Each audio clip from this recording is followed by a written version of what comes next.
It's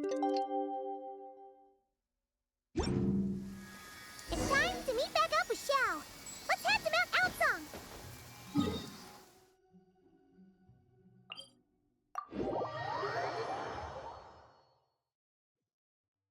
You're so happy just to see the sun again. How childish. Squall and Fury!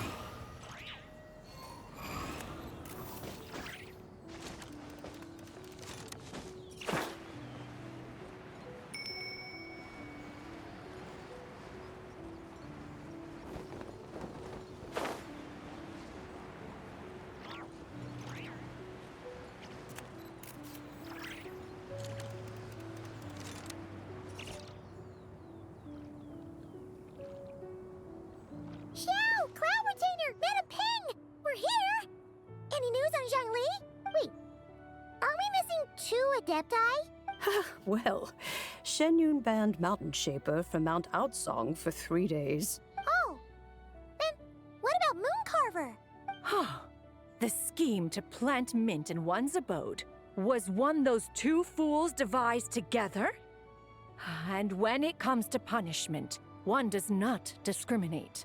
His banishment ends in 3 days as well. Wow, that's pretty harsh, Cloud Retainer. Let's get down to business. We have news of Rex Lapis. Huh? Isn't that... Yes, Rex Lapis's Geopillar. It descended from on high this morning.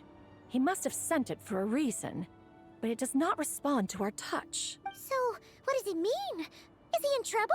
Not necessarily. It could be a message only a specific person is meant to receive. Traveler, you alone spoke to Rex Lapis before he left. Oh, so it must be for the Traveler.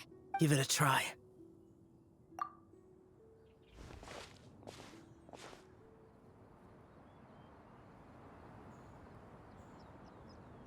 Come to the spring on Mount Qingze. I have left an entrance for you.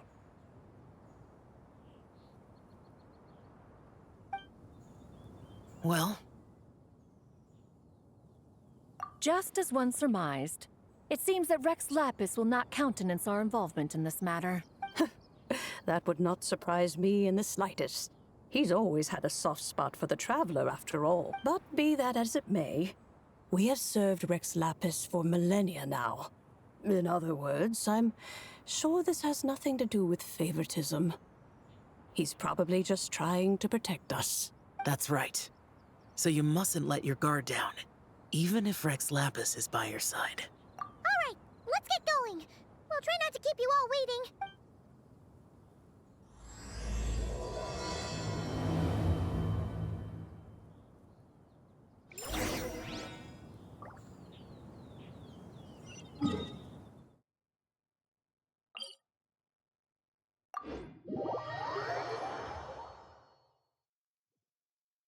You want to use my hat as an umbrella?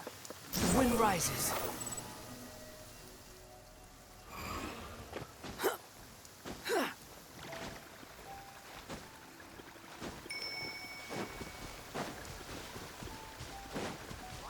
Keep your eyes peeled. It should be around here somewhere.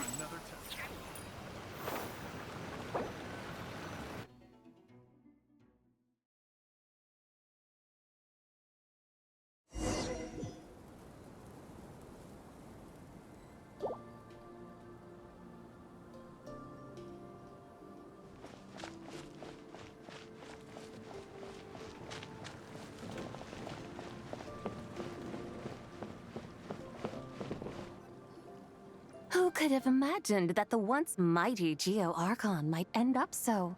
Sitting on a humble stool in the woods, quietly weaving moon lanterns? You really do look like an old man now. This is a Shao lantern, not a moon lantern. In ages past, when the gods waged war and the world was in turmoil, these lanterns were lit to guide fallen warriors back to their homes. Had you tarried in the mortal realm for but a little while longer, you might have become quite accustomed to them. Even so, it bears such a striking resemblance to the moon lanterns they used to offer up to the heavens. Could this truly be mere coincidence? Perhaps in some sense it is. Yet in another, it isn't. For instance, who is to say that some of Langan's magnificent jade did not become part of the very foundations upon which Liyue Harbor now stands? It is conceivable that this ritual was transmitted in such a manner too. Now, let's not let ourselves get carried away. For all its splendor, do not forget that, in the end, even Langan could not escape its heaven-sent fate. Alas, it is just a pity that the little creatures of this world may never again lift their eyes to the moon, even should misfortune befall them. But you, Geolord, now that you rule this realm, why take the trouble, not to mention the risk, to visit one who bears such profound guilt as I? Are you not afraid that you might be sullied by the curse of time that was laid upon me? There is no risk to speak of. At least, not in comparison to that which you took when you defied the heavens all that time ago. As I have stated, time and again, it was not I who defied the heavens. Geolord, the ancient affairs of Langan have nothing to do with me, for I am but one of her deadly selves, severed before her demise. My name is not Zebai, but Zichao. Surely you did not take us for one and the same solely on the basis that we may all assume the form of white horses? Sorry to break it to you, but you seem to have found yourself the wrong white horse. Anyway, do tell me, what urgent matter brings you here? Very well then. I have come to ask for Zebai's shade. Oh? So, the Geolord has set his sights upon Zebai's human soul. And what is it that you intend to do with it? The world outside is changing. With the new moon's birth, the confines of the Shadow Moon are gradually disintegrating. In other words, the heavenly soul is set to return. Consequently, strange phenomena have manifested within Langan's former domain, leading to the earthly soul's reappearance as well. The last of the trio, the human soul, is in your possession. Most intriguing. My intention is to gather all three together, so that an old friend may finally make her return. I must admit, it seems that some remarkable affairs are coming to pass in the outside world. Yet there is one thing you seem to have overlooked, Lord of Geo. Back in the day, it was you that freed me from that painting. And afterwards, I took up arms in your name. Together we first subdued Chenyu Vale, then brought peace to Mount Qingse. It was for this cause that the contract between us was made. But now that the debt has been repaid, what cause have you to expect my aid? Zebai and I have long been friends.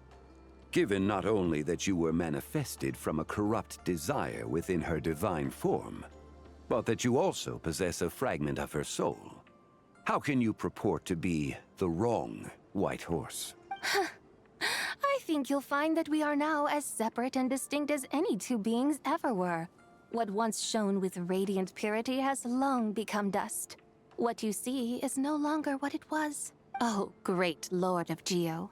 Should this still be unclear to you, I bid you take your leave. It seems that the fault lies in my own lack of consideration. As you wish. I shall let this matter rest. Wait!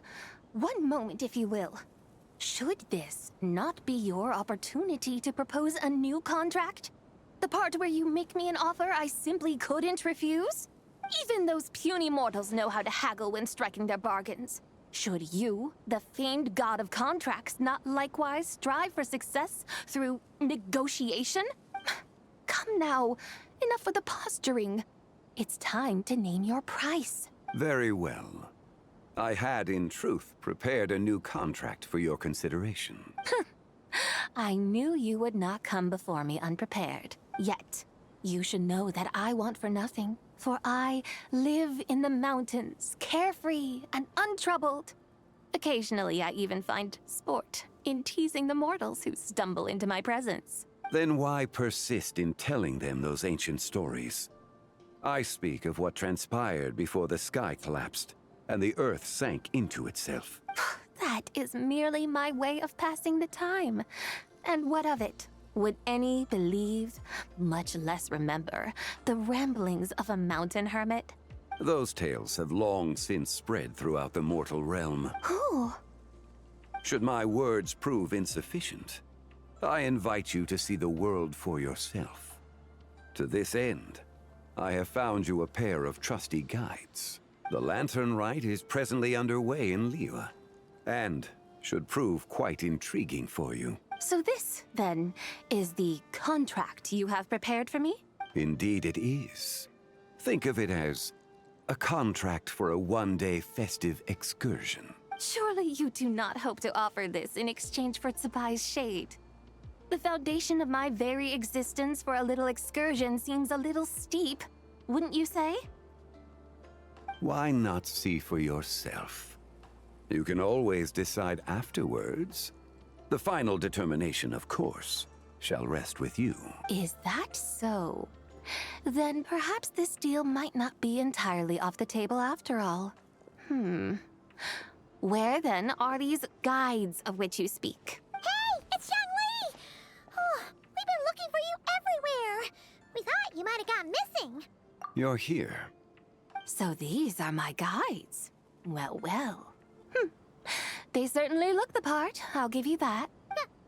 Guides? Oh, you poor innocent little creatures. The benevolent Lord of Geo has sold you to me, which means that for the rest of this day, you belong to me. Sold us to you?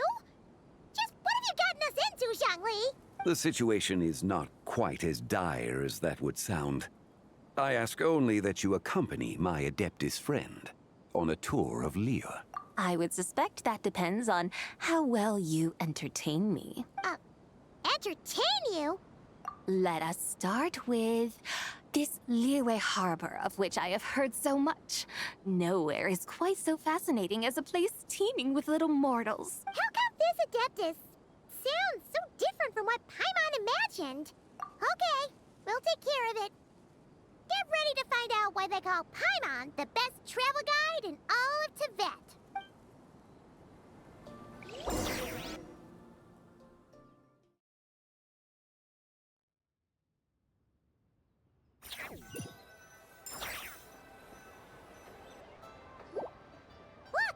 We've arrived at Liyue Harbor. Not only is it Tibet's busiest port, it's also the beating heart of Liyue. So, dear Madam Adeptus, where would you like to go first? With humble fare and wine to sip, in comfort clothed and soul at ease, one eats, and all the heart's ills cease. So we're heading straight for the good stuff? Well, you're in luck, because Paimon's an expert when it comes to food. There are two main cooking styles in Liyue. Li cuisine, which is all about mountain delicacies, and Yue cuisine, which is centered on seafood. The most famous restaurants are Liuli Pavilion and Shinyue Kiosk. Oh, now Paimon's starting to drool. Yes, our only option is to go try them both. 2 meals back to back. Both sound like excellent options to me. Are these the kind of establishments that most people might visit on a regular basis? Not exactly. Both Li cuisine and Yue cuisine are known for their pricey ingredients. Definitely not what you'd call the budget options. But don't you worry about that. Just think of it as Zhongli's little treat. Come on, aren't you supposed to be pals with Hu Tao? I'm unsure we can afford to spend a little more of her mora at least. Hey, all Paimon wants is to provide our Adeptus with the best possible experience here. Don't you want that too? Both certainly sound like worthy choices. Just now, though, I happened to see a porter pass this way. Where might individuals like him go to eat? A hungry porter, huh? Oh! Paimon knows just the place! Yep. Nothing fancy schmancy there. Just tasty dishes made with simple ingredients in a variety of different styles. Most importantly, it's great value for money, too. No wonder everyone loves it, huh?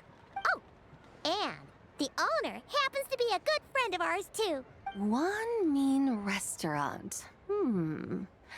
Yes, even the name itself feels lively and down to earth.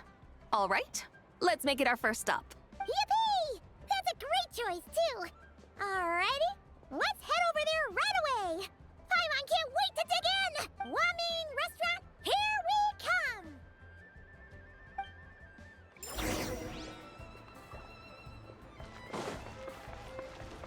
The wind rises.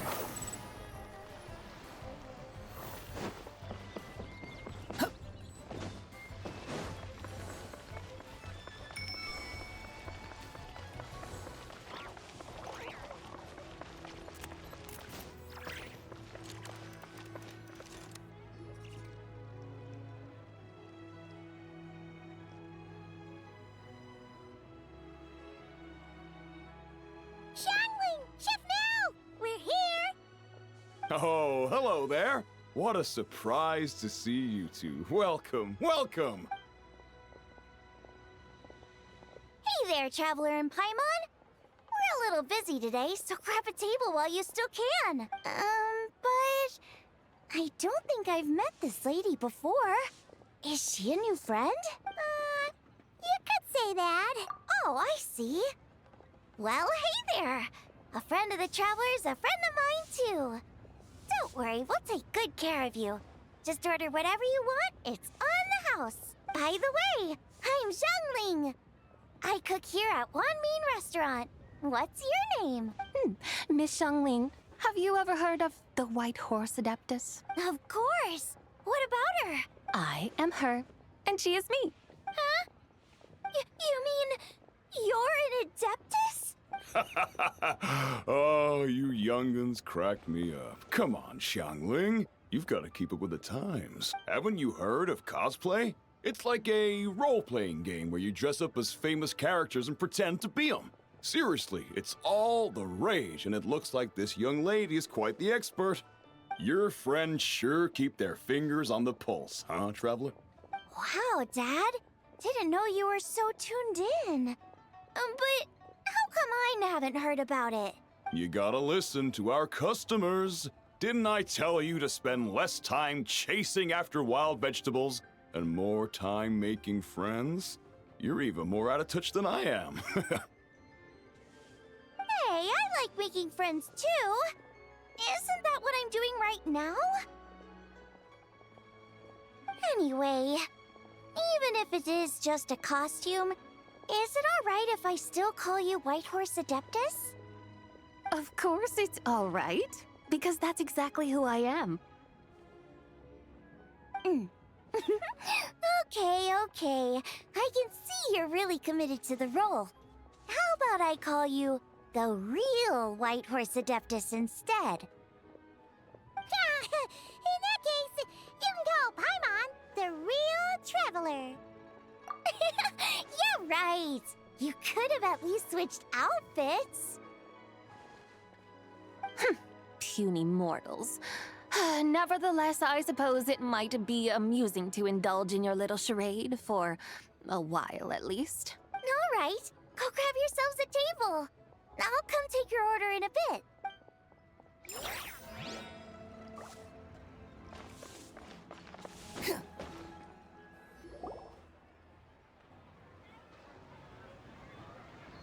Hello.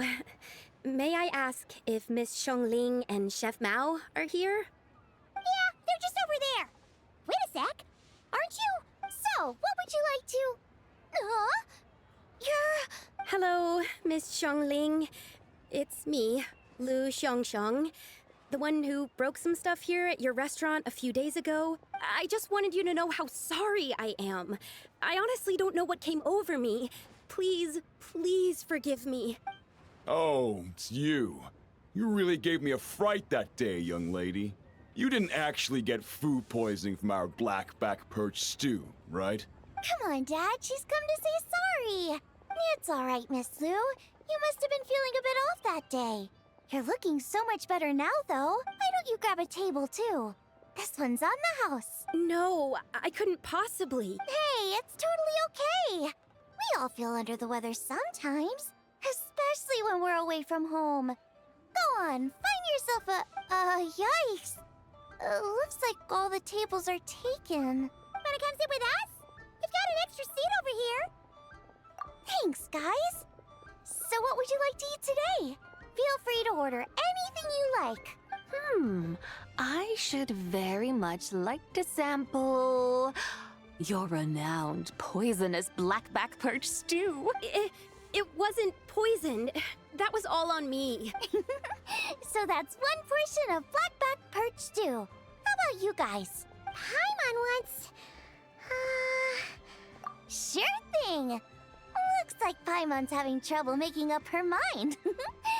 Anyway, I guarantee you'll love it. Let me think. Well, since the blackback perch stew is on the spicier side, I guess it makes sense to balance it out with a serving of stir-fried shrimp. And since it's Lantern Rite season, you better try out the triple-layered consommé and come and get it too. Those are our seasonal specialties. As for the carbs, since we've got a full table, how about some right at home? Along with our special chili mince cornbread buns. Trust me, you won't be disappointed. Then for dessert, I'll whip you up some Lucky Snow Delight. I just came up with it a few days ago, and I can't wait for you to try it. Wow! Sounds like quite the feast. Looks like Paimon's in luck today. Am I the only one who thinks that's way too much? Not at all. Don't worry, I know what I'm doing. And to top it all off, our star dish, Adeptus Temptation. You should know that we don't often serve this here at Wanmin Restaurant. But since this is my first time cooking for the White Horse Adeptus, I'm pulling out all the stops. Okie dokie, just sit back and relax. I'll have your dishes out in no time. Hold on. Did I just hear Miss Xiangling mention the White Horse Adeptus? You did indeed. And you're looking right at her. That's a joke, by the way.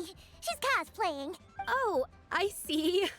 Phew, almost believed you there for a moment. Tell me, little one, what business might you have with the White Horse Adeptus? It's a long story. Basically, a while back, I took part in an archaeological dig over at the chasm. While we were there, we discovered a number of relics. Our findings show that they date back to the era of Long Gone, an ancient nation whose people are said to have been the ancestors of some of the modern-day inhabitants of Chenyu Vale. And why might such matters concern the White Horse Adeptus? Because some of those relics not only seem to contain textual references to her, but even depictions of what she looked like. There have long been legends claiming that the White Horse Adeptus was a deity of that era, but there are plenty of other theories out there too. If I could just locate some more detailed records, I'm sure we'd be able to find out so much more. So you're into history? Well, to tell you the truth, I actually joined the archaeological team by sheer accident.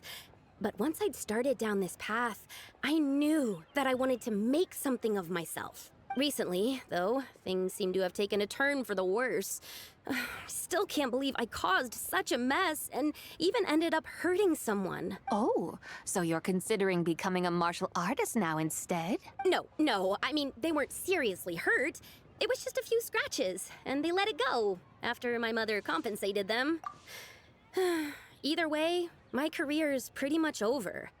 And even though both the victim and the Ministry of Civil Affairs say they won't be pursuing the matter any further, my father says he's going to punish me according to our family rules. Family rules? Yeah, he's decided to ground me. I'll have to return to Chaoying Village after Lantern Rite, and goodness knows when I'll be allowed to leave again. Wow, that's harsh. Sounds like the kind of thing only rich, super traditional parents would do. We're not exactly rich, though. All we own are a few tea fields in Chaoying Village and a guest house in Liyue Harbor. A guest house? It isn't Baiju Guest House by any chance? Yep, he's my grandfather. So you've heard of the guest house before? Small world, huh? Come to think of it, didn't Boss Lu mention something about hoping that the White Horse Adeptus would show up and let her divine power be known? Sure, but Paimon's guessing this wasn't exactly what he had in mind. Little one, it sounds to me that your family is rather well off after all. What then drew you to archaeology? Why subject yourself to such unnecessary hardships? Even if I stayed at home, there's no guarantee I'd lead a nice, easy life. Just look at my father. Recently, my grandfather put him in charge of the guest house, and he came up with a bunch of ideas right away, starting with changing its name. That didn't turn out well, though. My grandfather yelled at him for days, even calling him a bad son, and they still haven't let it go. Oh! Paimon thinks we might have heard about that too. Long story short, being dependent on others is never fun. You just end up being completely under their thumb. That's why I want to make it on my own out here, no matter how hard it is. After all, as the saying goes, to rise above others, one must endure the hardest of hardships. What's so funny about that? You poor, innocent little creatures never fail to amuse me. To think you would endure all manner of hardships in your brief time on this mortal plane, and all that merely to rise above others. I would have thought that the wiser path would be to simply roam this world as I do. Huh? Tell me, what is it that you truly delight in? Archaeology? Martial arts? Tea planting? Or perhaps the keeping of a guest house? What I delight in?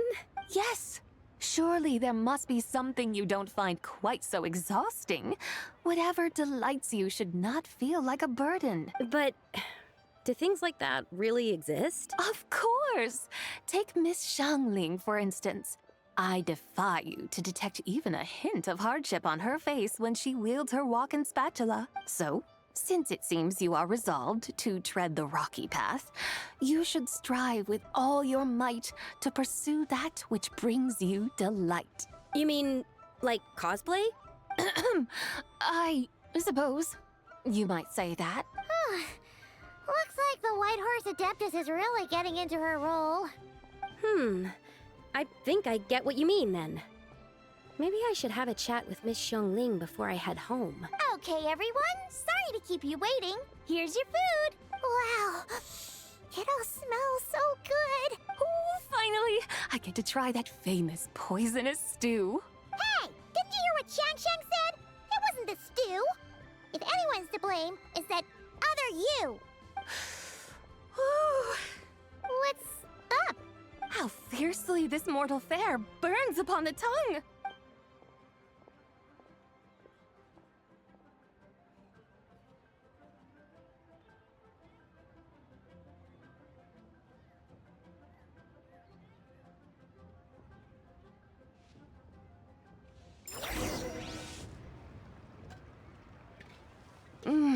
Most satisfying as poisonous stews go. So, where to now? Time, I think, to seek out some diversion? Oh, there's plenty of entertainment options in Liyue. Paimon will tell you that. The locals like to drink tea, walk their pets, play chess, watch operas, attend storytelling performances. Storytelling performances? You know, like listening to people telling stories. They're usually based on old Liyue legends, just like their operas. Stuff like The Divine Damsel of Devastation, Through the Eyes of a Dragon, or The Sanctification of Tao Do. What about the story of the bright moon that sits in the sky above us? Paimon doesn't think she's heard that one. Still, the moon does come up quite a lot. It's even in the name itself. The Yue in Liyue actually means moon. Since we're on the subject, you like telling stories yourself, right? Why don't we go check it out? In that case, I'll have to trouble the two of you to lead the way. Awesome! Let's go! Third round knockout, here we come!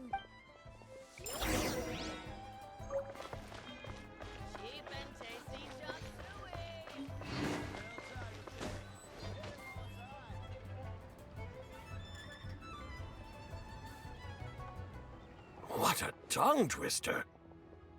I'd have made a complete fool of myself if I tried to say it on stage without practicing it first. Call yourself Iron Tongue, Tien. Wobbly Tongue Tien, more like. I used to have that problem a lot. But if you just take your time to grasp the meaning and commit it to memory, you'll be able to say it smoothly in no time. You're right, Miss Yoon. I'll give it another try. Hey, Yunchin! Fancy seeing you here! What are you two talking about? Ah, Traveler and Paimon, we meet again. And who, may I ask, is this? You may call me the White Horse Adeptus. The White Horse Adeptus? She's not really an Adeptus. I see. Well, it certainly looks like a lot of fun. Oh, funny you mention it.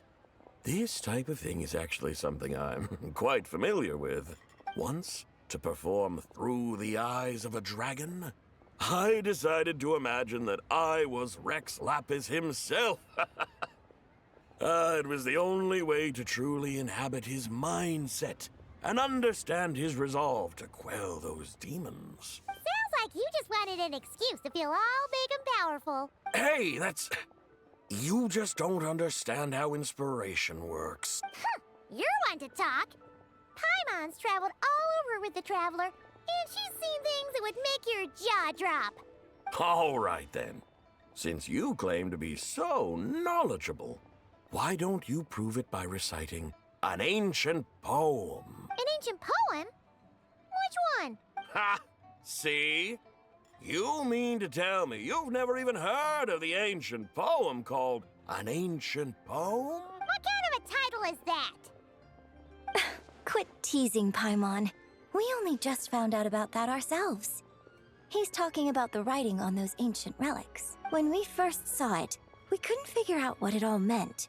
So in the meantime, we decided to just refer to it as an ancient poem. However, thanks to the painstaking work of the scholars who were tasked with decoding it, it seems like that's exactly what it was. Or rather, an ode offered in veneration of the moon and the White Horse Adeptus. Oh, yeah! Didn't Kuching mention that before? It's got something to do with Longon, right? That is correct. The Ministry of Civil Affairs has issued a notice stating that, although it is true that the moon may disappear tonight, we should be in no danger. In other words, there's nothing to fear. But if you're worried, we can always take a leaf from the Book of the Ancients. By reciting this poem, I mean, and calling for the White Horse Adeptus's aid. If we do that, I'm certain she'll protect our moon and keep us safe. Oh, seriously? Paimon has to get a look at this.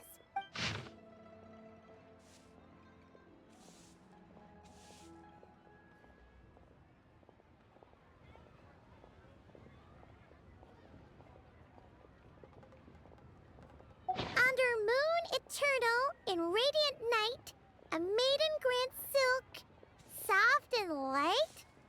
What in Tibet's that supposed to mean? Under moon iridescent in night divine. Blah blah blah, something cloth so fine. Something about fields being plowed, something else about seeds being sown from the earth. Seriously? What is this? The fields are plowed, the seeds are sown, and from the earth, life is grown. Whoa! You did that without even looking! Bravo! Bravo! We have an expert in our midst. Looks like this young lady really does know her role inside out. If I didn't know any better, I'd have taken her for the real deal. That's because I am the real deal. That's the spirit. This is exactly the kind of mindset I was talking about. Behold, mortals, I am none other than the indomitable Rex Lapis himself. Kneel before my godly splendor. Believe me, young lady, I know exactly why you do it. Back in the day, I was just like you. I must say you are rather amusing as mortals go. Miss White Horse Adeptus, it is a great pleasure to make your acquaintance today. I have some questions regarding the poem, and I was wondering, perhaps, if you might be able to shed some light on it? You want me to explain the full meaning of its verses? Your guidance would be much appreciated. Fascinating. Tell me, do all the people of Liyue still express such reverence for the ancient ways? Well, it's true that we hold a deep fondness for our history, but it is hardly our only pursuit. One of my good friends, for instance, is even more devoted to the modern Fontanian art of rock and roll. Exactly! And don't forget, great practitioners of the role-playing arts walk among us too. People like Me and you, young lady. Yes. So rather than placing too much emphasis on our reverence for the ancient ways, it might be better to say that here in Liyue, 100 passions bloom, each with a voice of its own. I see. Then, I suppose it wouldn't do any harm for me to enlighten you. In truth, it is but a simple poem of blessings. Its meaning is this. As the eternal moon rises in the night sky, a maiden adorned with lustrous jade descends upon the earth. She blesses the kudzu vines and mulberry leaves, so that they may be used to make coarse cloth that is nevertheless soft, light, and comfortable to wear. As the iridescent moon rises in the night sky, a maiden adorned with lustrous jade descends upon the earth. She blesses the kudzu vines and hemp, so that they may be used to make fine, luxurious cloth. As the frost moon rises in the night sky, a maiden adorned with lustrous jade descends upon the earth. She blesses the mugwort and artemisia, so that they may be perfect for divination. So she really did come down from the moon? She shows the people how to use the plow and spade to purge the land of weeds, till the soil, and heap up the earth to make it fertile. Then with the hoe, she teaches them to sow their grain, bestowing the promise of life upon every seed. She blesses the millet and the beans, ensuring that their stalks and vines stretch forth without end. She graces the wheat and the rice, so that their heavy heads are filled with plump, glistening grain. Sounds like she's a real pro at all this farming stuff. The fruits of the field are harvested and brewed into sacred wine for honored guests. This we reverently present to the divine maiden, with every ceremonial step flawlessly observed, so that she may witness the depth of our piety and respect. Oh, divine maiden, how can your graceful presence in the sky not seem like that of a fairy descending from the heavens? Oh, divine maiden, how does your pure and radiant form not resemble the guardian spirit of our land? I send my heart's desire, ascending to the heavens, beseeching you to grant us good fortune and blessings in the coming year. Huh? So, that's what it's supposed to mean? I find myself speechless. Moved beyond the power of words to convey. Oh, young lady, you have shown me the heights to which a true role player might aspire. A truly remarkable performance. I did not anticipate that anyone could unravel this poem with such depth and clarity, and so soon after the Ministry of Civil Affairs noticed, too. I'd even begun to consider myself somewhat versed in the matter, but as they say, there's always someone more knowledgeable out there. Allow me to extend my thanks to you, Miss Whitehorse Adeptus. You are far too humble, young one. I must confess, it is I who have been surprised, not only by you, but also by this Liyue harbor of the present day. Ah, so you're not from Liyue. And what, may I ask, has surprised you about it? Oh, it's nothing really. Just some old memories scattered here and there. Very well, my guides. I suppose it is time we set forth on the next part of our excursion. I'd like to go see that wharf now. What say the two of you? No problem. We'll take you wherever you want. Oh, leaving so soon? Before you go, allow me to introduce myself. I am Yunjin, director of the Yunhan Opera Troupe. May I ask your name in return? My own name is scarcely worth mentioning, but since you asked, perhaps I'll tell you the title of that poem instead. Huh? So, it isn't actually called an ancient poem? Of course not. Its real title is Odes of Long Zabai. Odes of Long Zabai. All right then, until we meet again.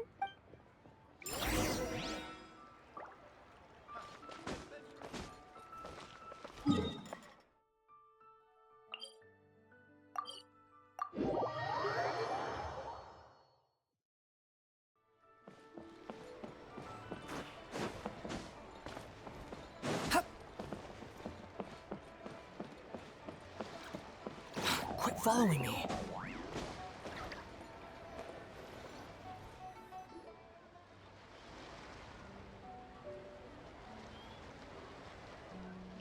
Hey, Ganyu! I almost forgot to mention.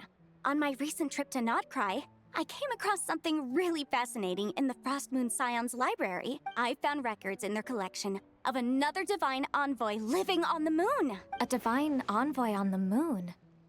You don't think it could have been referring to the White Horse Adeptus too, do you? No way to say for sure. Still, the similarities between our legends are intriguing, to say the least. Isn't it amazing? Especially when you consider how far apart we are. It truly is. We might live in different lands, but when we look up at the night sky, we all see the same moon and stars. Right? It's like we're all bound together, no matter where we are. When you think of it like that, it's almost as if our friends from other nations will be right here celebrating with us.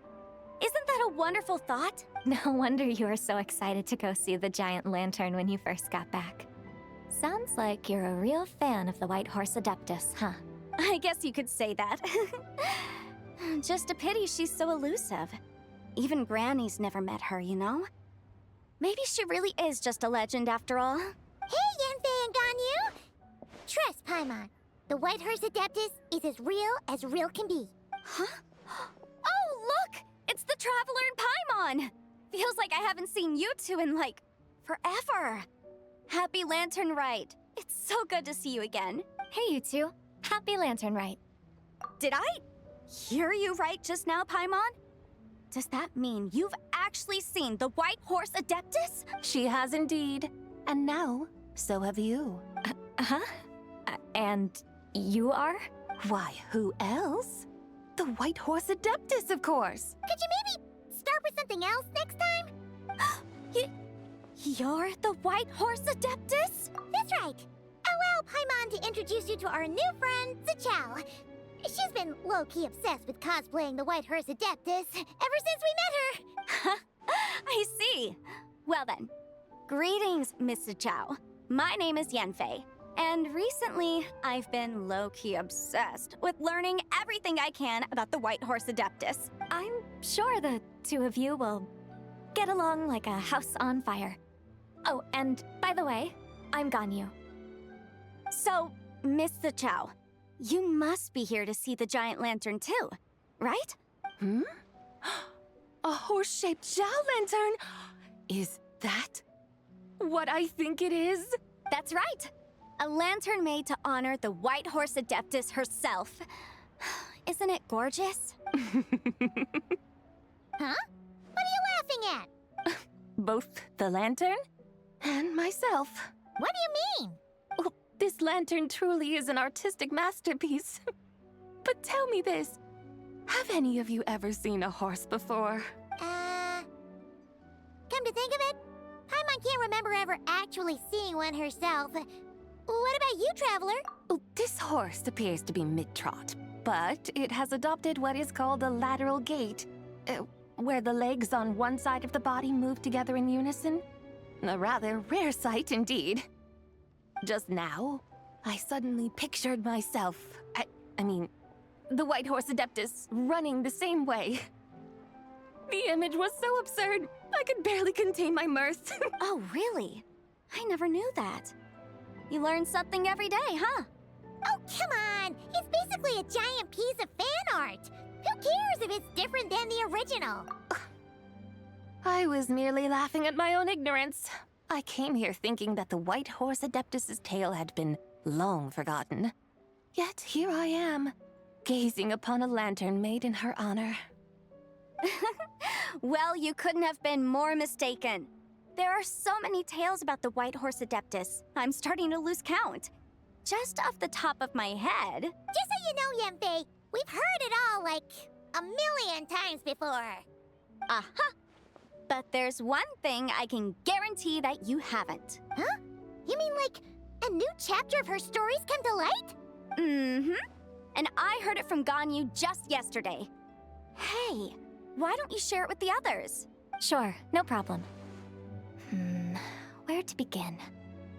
Do you guys still remember what Liyue's Moon Chase Festival is about? Of course! It's a festival held in honor of the Stove God. That's right. But it took a really long time for the Stove God Festival to become what it is today. In its earliest form, it was actually an adeptal ritual known as the Moonchase Rite. Paimon remembers Madame Ping mentioning that before, but she never explained exactly what it was. According to Cloud Retainer, the Moonchase Rite was originally a ritual meant for communicating with the moon. Communicating with the moon? But for what purpose? At first, Cloud Retainer wasn't entirely sure either, as it was always Rex Lapis who performed the ritual. Whoa! Rex Lapis did it himself? Must have been a really important ritual. That's right.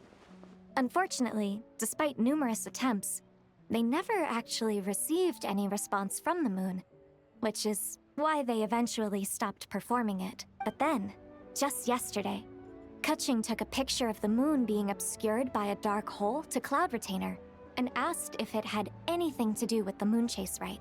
The moment Cloud Retainer saw it, it suddenly dawned on her that the rite might have been an attempt to reach the White Horse Adeptus all along.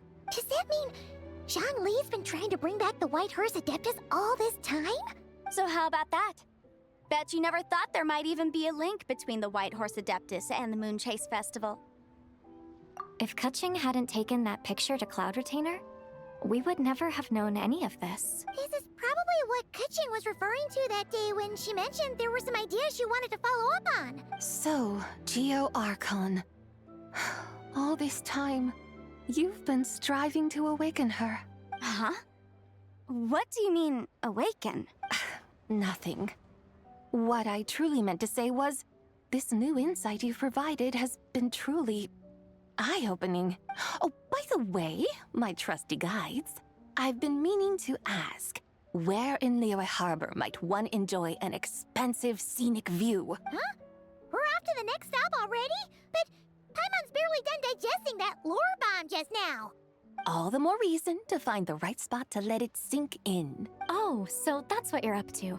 A tour of Liyue Harbor? In that case, if you're looking for a spot with a panoramic view, I'd recommend Yujing Terrace. That's a great idea. Since the terrace is on higher ground, the sea view from up there's so much better. Great! Well, the lantern rite's about to start, so we should get back to Granny's now. Hope to see you all at the festival tonight. Oh, you're off too? All right then. See you both soon. See you soon!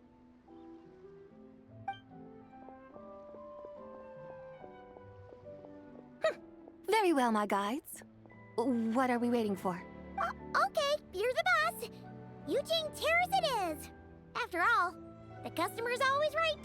Something else you needed to do? Oh, Paimon likes that idea. And what, may I ask, is a photo? It's this awesome invention that lets you record moments in the blink of an eye. Except, you've got to try not to actually blink. Oh? What must I do in preparation then? Nothing. All you gotta do is choose a pose. The Traveler will handle everything else. Come on, let's give it a try. Look, we got a great picture. Paimon's gonna call it The White Horse Adeptus Meets the White Horse Adeptus in Liyue Harbor. Huh. They've even discovered a way to preserve moments in time. Now I truly am curious to witness what else these mortals might accomplish. Very well, let us proceed. Eugene Terrace lies in that direction, does it not? Hey, wait for us!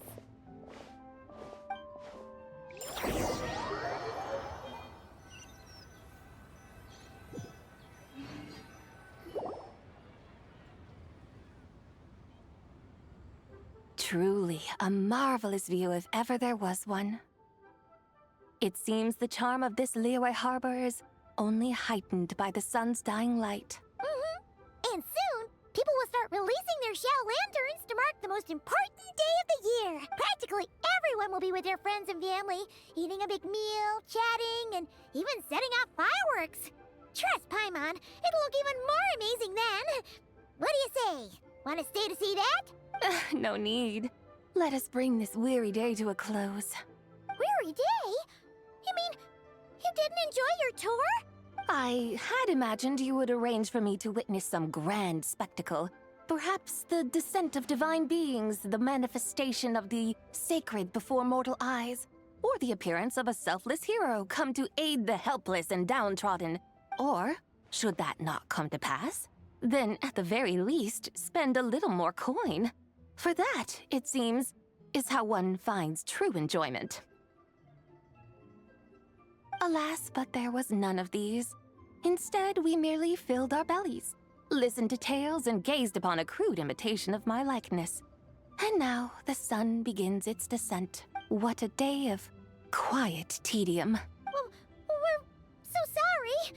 If we'd known that was what you wanted, we'd have done it all differently. It's all that Zhang Li's fault for not making the customer's requirements clear. Well, it's too late now.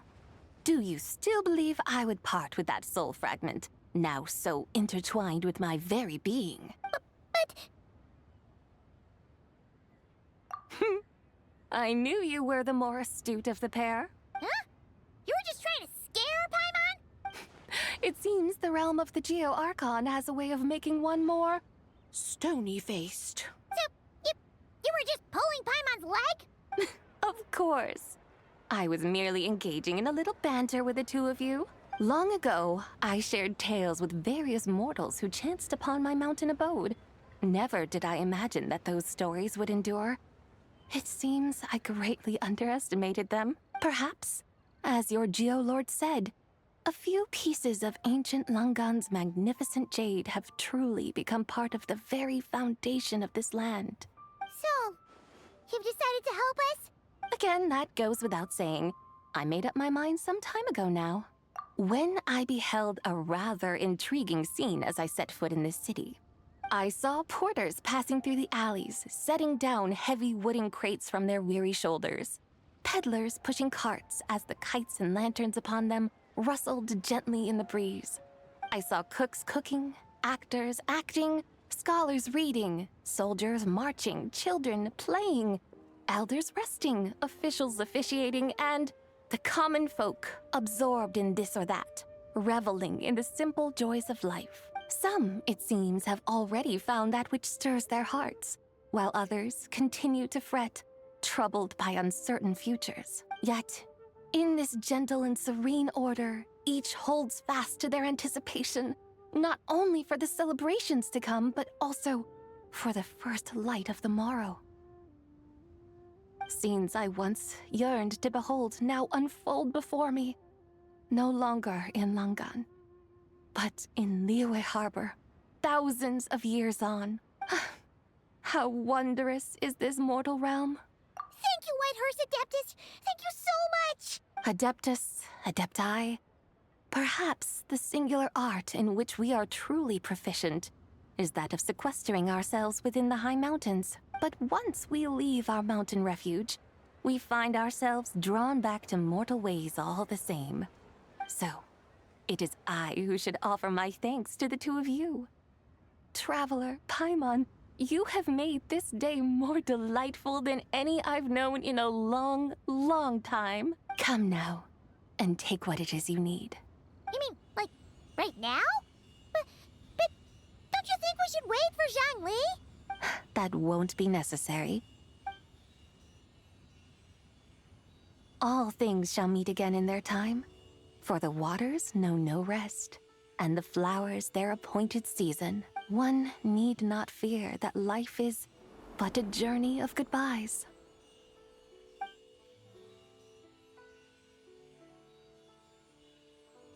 Is she gone?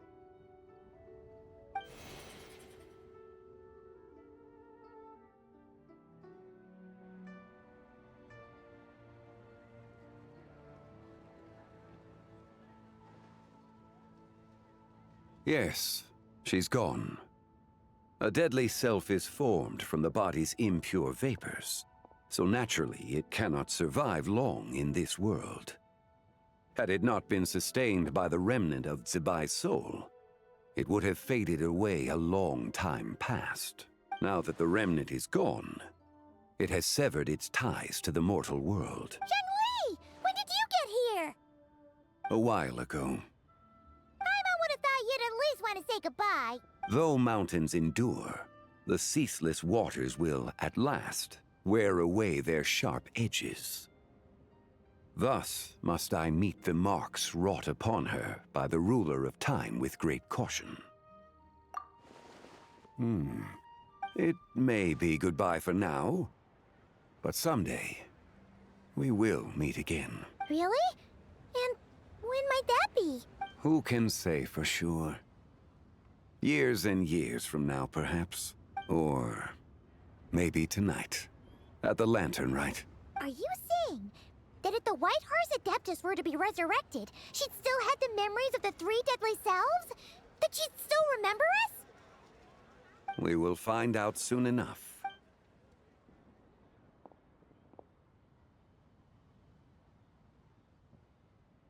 It is time. The rite is about to begin.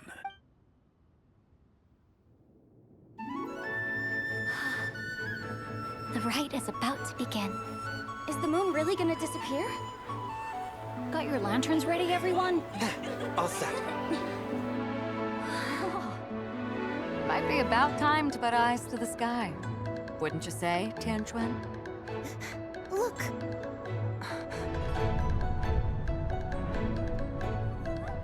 When the sun's out, eat the sun. When the moon's out, eat the moon. Whoa, is this the lunar eclipse?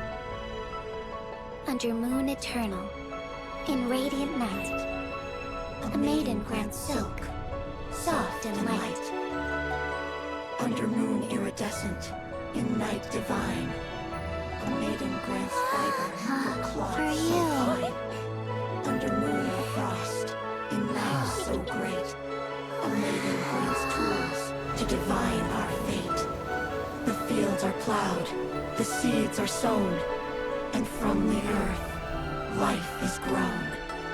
The seedlings stretch, the crops do rise, and all unfolds before our eyes. Fruits are gathered, sweet wine is poured. These gifts we offer to our Lord. Pure as heaven, so fair and bright, she shines as light in this dark night. And with her does this, wish take flight.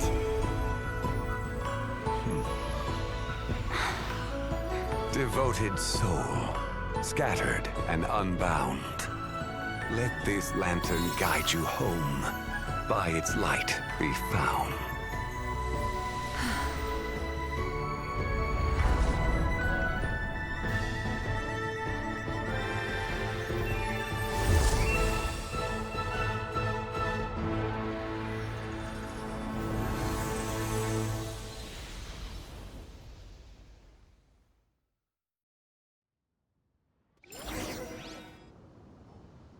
Did we do it?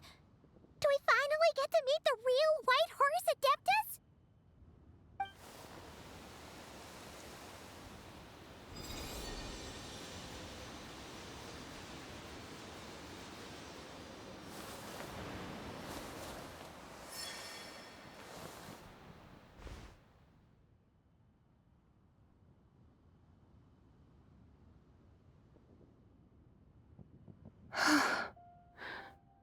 This place.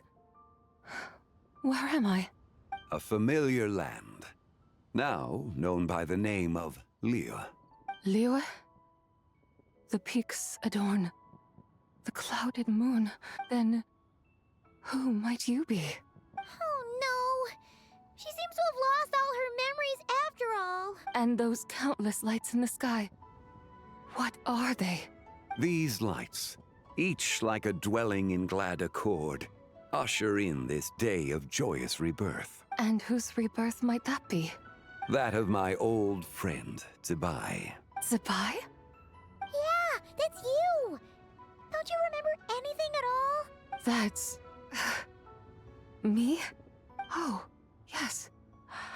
The envoy of the Lunar Palace. My name is Zibai, indeed. Then you must be the Lord of Geo, Heaven's Star. Many years have passed since we last saw one another. Goodbye, my friend. Welcome home. Home? But why does this place, this Liyue, feel at once so strange and yet so familiar? Who you are? Who are you? Ah, yes, I remember now. You are that treasure-hunting damsel, the one stricken by the poisonous fish stew. How goes your quest for treasure? You must have achieved both fame and fortune by now, I trust. Hey, you've got it all wrong! You're talking about Lu Xiangxiang. And how many times do we have to tell you? She wasn't poisoned! Sheesh! Hmm? But I could have sworn... Oh, that's right. You're that impudent blonde youngster who kept meddling in my affairs. And to think you even had the audacity to presume yourselves worthy of being... What was it again? Ah, yes, of being my guides. How very wonderful to see you again, my most faithful and beloved guides. I trust all has been well in my absence? Well, she finally got it right. But that sudden mood swing felt even weirder. It's like her head's packed full of slimes. It is possible that her cells have not yet settled. After all, they've only just been brought back together. It may be some time before she fully recovers. Huh? You mean, kinda like she's still half asleep? That I cannot say for certain. Perhaps a few days. Perhaps a few years. A few years? Mortal years are but a poor measure when divine beings tread the realm of dreams. Well, if you say so. Anyway, at least she's whole again, right? That already seems like a pretty good outcome to Paimon. Yes, there is little cause for worry. We need only wait and let time take its course. Say, what are those little creatures over there up to? Celebrating Lantern Rite, of course. And those lights up in the sky? Those are all Xiao lanterns. This year, each and every one of them carries a little wish inside. Lantern Rite. Then, may I join in too? Of course! Why else do you think we've been running around like headless chickens these past few days? Tell you what, Traveler, why don't we take the White Horse Adeptus out to celebrate? Who knows? Maybe seeing some familiar faces might help her find her feet? Hey, Zhangli! You've got some time on your hands now, right? Why don't you come along with us? By no means a bad idea, Paimon. Oh, and Sabai, before Paimon forgets, when we meet the others later, remember to wish them a happy Lantern Rite. Happy, Lantern Rite? Happy Lantern Rite! Yes, happy Lantern Rite indeed. Well then, let's go!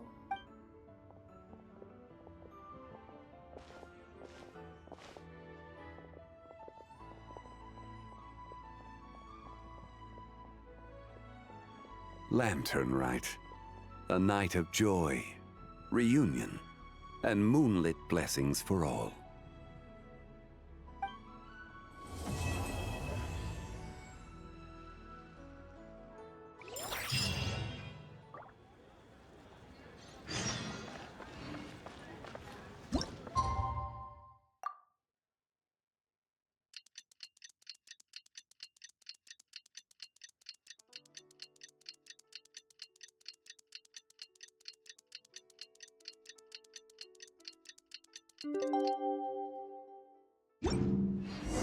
Paimon wonders how the White Horse Adeptus is getting along. Maybe we should check in on her? We can ask Zhangli where she is.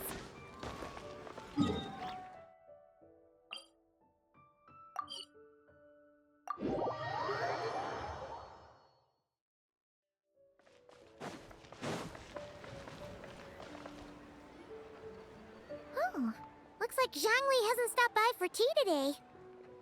Hey, are you two looking for your friend? Try going up that way. Is Zhangli up that way? No, but that young lady who was dressed up as the White Horse Adeptus the other day is. She's your friend, right? I just saw her head toward Wan Min Restaurant. I was wondering why she was eating alone. But then you two showed up hot on her heels. Oh, what luck! she doing at Wanmin Restaurant? I have no idea. I said hello, but she completely ignored me. She couldn't have forgotten who I am, right? I mean, we're kindred spirits, aren't we? Maybe she's still half asleep, but her brain might be a little fuzzy. Oh, that makes sense. I was wondering why her eyes were so red. Her eyes were red? Oh, that doesn't sound good. You young people, staying up all night because you think you're invincible. Look at your friend. Missing out on sleep so she can pretend to be the White Horse Adeptus. That's where that leaves you, you know. A word to your friend from someone who's older and wiser. She really needs some rest. Paimon won't be so certain about the older and wiser part. Yeah, what was that? Hurry along, then. Oh, and don't forget to come back and check out my Rex Lapis cosplay when you're done.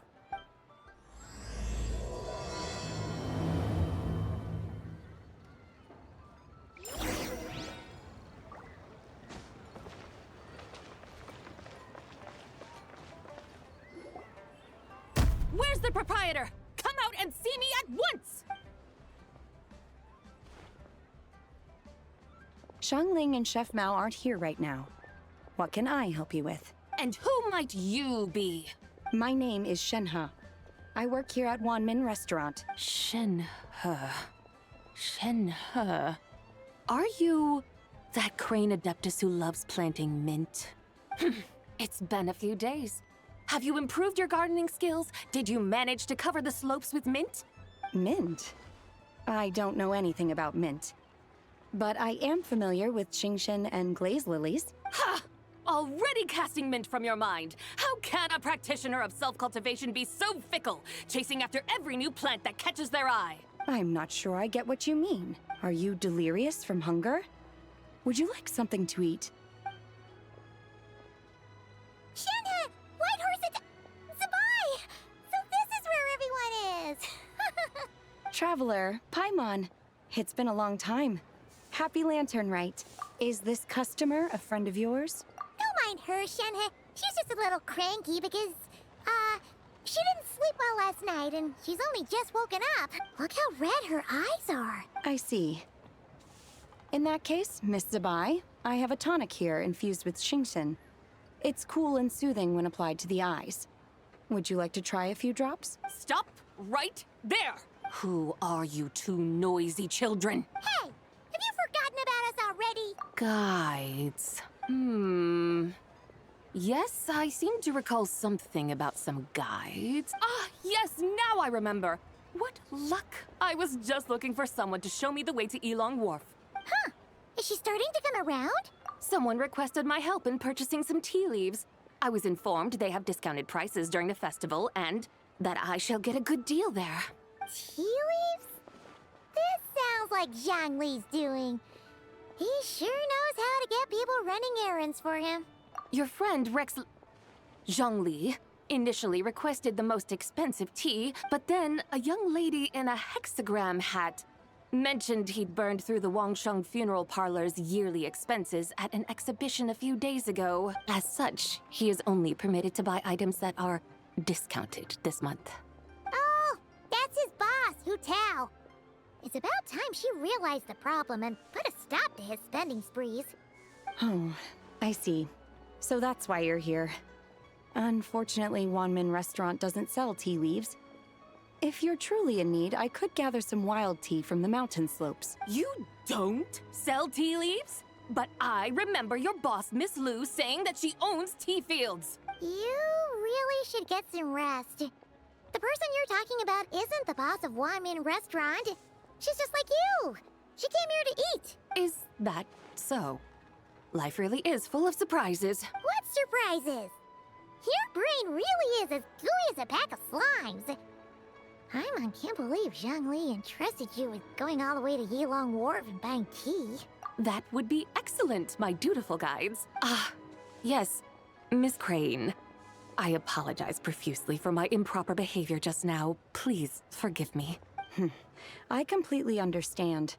Master often says that the human body is like a mechanism in need of regular maintenance.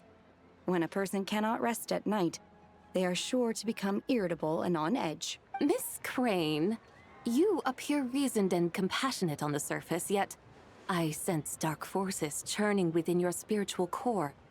Those red ropes you wear are what bind them, am I correct? Oh. You can sense that? Indeed.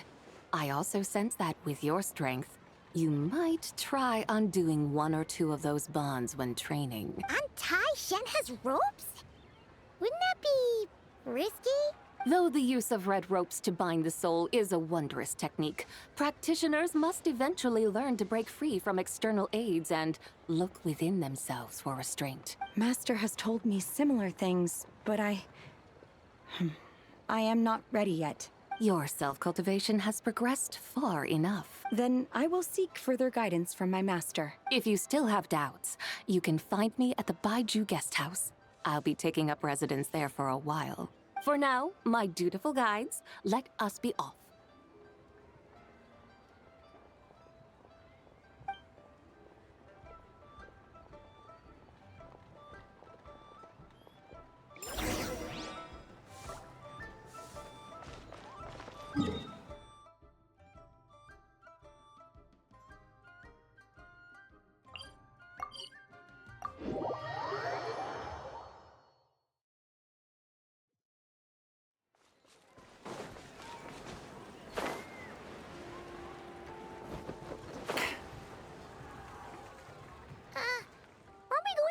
Wharf? How do we end up on this mountain? Is that small town over there not Elong Wharf? I sense a familiar scent wafting through the air. You're right! Except for the smell part. Paimon doesn't smell anything. That is because this scent is the essence of jade, which can nourish the spirit. Oh, yeah! Shenyu Vale does have a lot of jade, but Paimon didn't think jade smelled like, you know, anything. Naturally. This has reminded me of something. Hmm? And what's that? A few simple tricks for mastering one's power.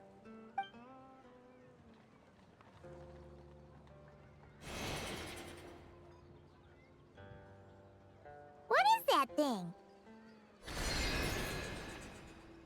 I'm sure you've been to Elong Wharf many times before, but I wonder if you've done so while cruising through the air. You've been such dutiful, dedicated guides, so allow me to offer this fresh experience as recompense. Please step in.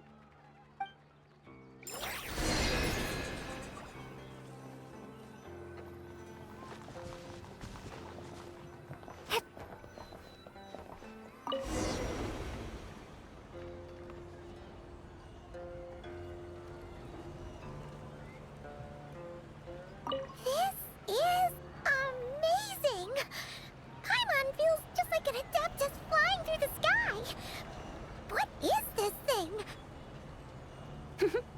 I created it from my memories of the chariot of the Lunar Palace.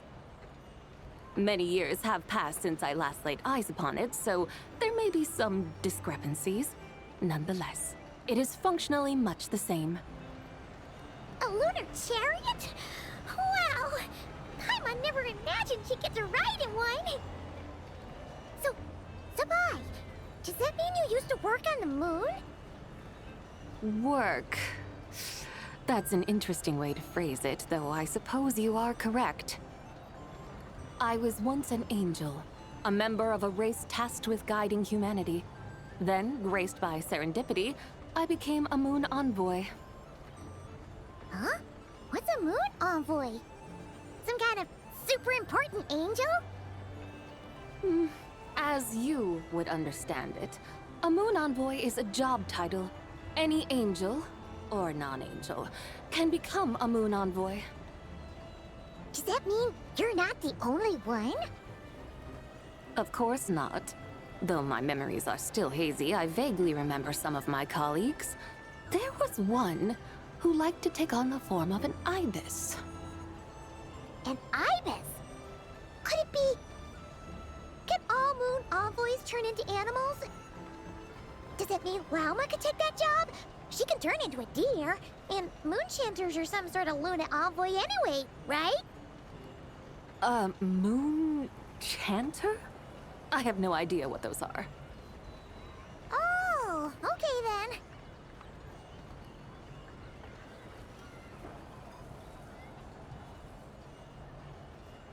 Look! Paimon thinks she saw a tea vendor over there! Very well. Let's take a look.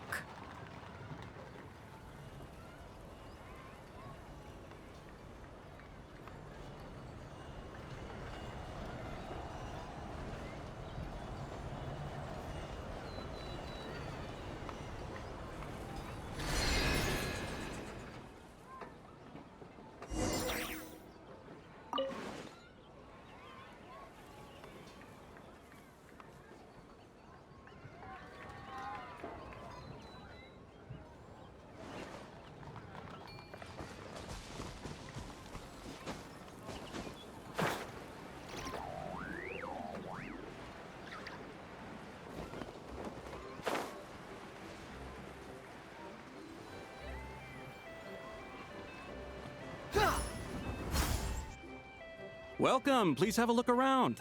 We only sell teas of the finest quality sourced directly from Chaoying Village. Right now we're offering a special discount for Lantern Rite.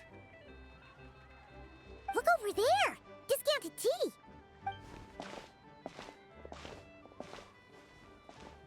Dear customers, are you looking to purchase some tea leaves? I can see from your bearing that you are no ordinary customers. My humble shop has some exquisite teas that should satisfy your more refined tastes. We're not here for quality. We're looking for a discount. A discount? Well, that's a coincidence. Our Sungla tea is on sale right now. A special festive offer.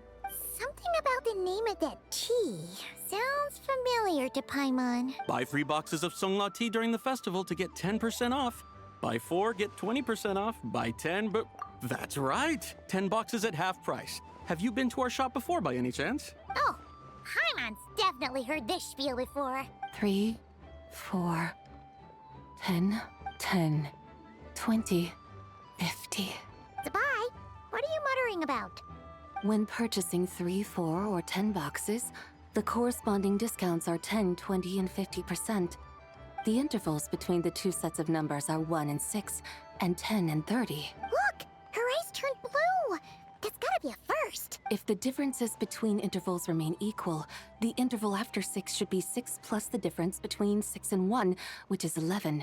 Similarly, after 30, the next interval should be 50. Therefore, extrapolating upward, the next two numbers in each set should be 21 and 100. You're making Paimon's head spin.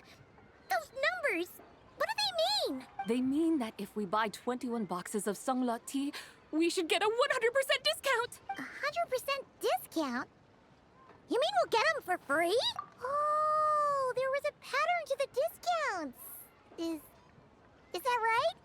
The pattern we speak of is mathematics, little one. A pattern that is always right. That's amazing! You're a shopping genius, Zabai. Oh, wait. Something feels off here. I had no idea our shop's discounts were tied to the laws of nature. I've learned so much from you, dear customer. No need to thank me. Now, please give us our 21 boxes of free tea. Wait! What's the matter? Paimon just realized what it is that's not right. It took you long enough. We got the short end of the stick. Think about it. If we don't have to pay when buying 21 boxes, then if we buy even more, the vendor should be paying us money instead, right? Huh? Hey, Zabai, work this one out. If we buy 100 boxes, we'd make loads of money, wouldn't we? It stands to reason. Wait a moment, dear customers. Don't you think you're haggling a little too hard? You are the one dictating the discounts. We're simply extrapolating the numerical patterns within. As such, we are hardly haggling. You have a point.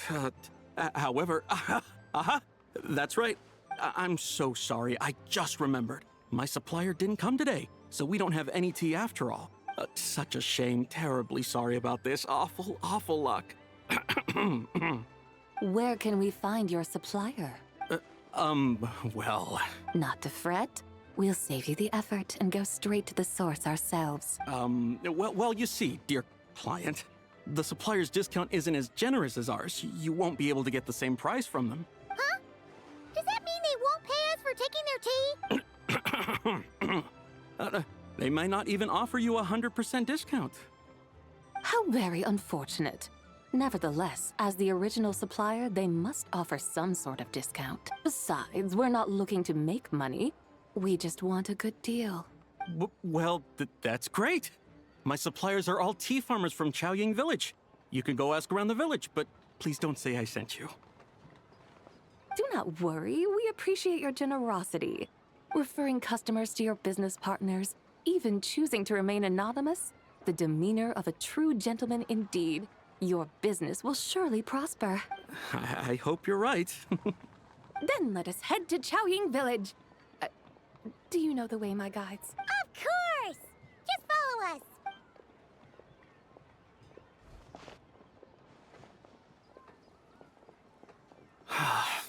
What otherworldly beings were those? Thank the heavens I managed to send them on their way. I should hurry home and pray to the White Horse Adeptus. May she bless me such that I never encounter such customers again.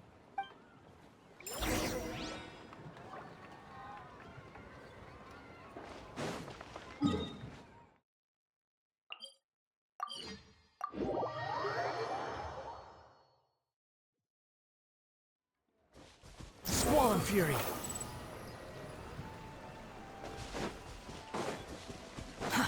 Too slow. Here we are! Chaoying Village! The mountains and waters are pristine. They embody the beauty of heaven and earth. It's a good-looking place, all right. But it's hard to enjoy the scenery when Paimon can't stop thinking about all that tea-buying Mora we're missing out on. Should fate dictate, Mora will find its way to you sooner or later. Well, Morak certainly finds us often enough. He even sought us out in person this lantern Rite. For now, let's look around and see if any tea farmers are selling their crop. We'll be able to see more clearly from up high. Let's take to the sky and enjoy the beautiful scenery while we're at it.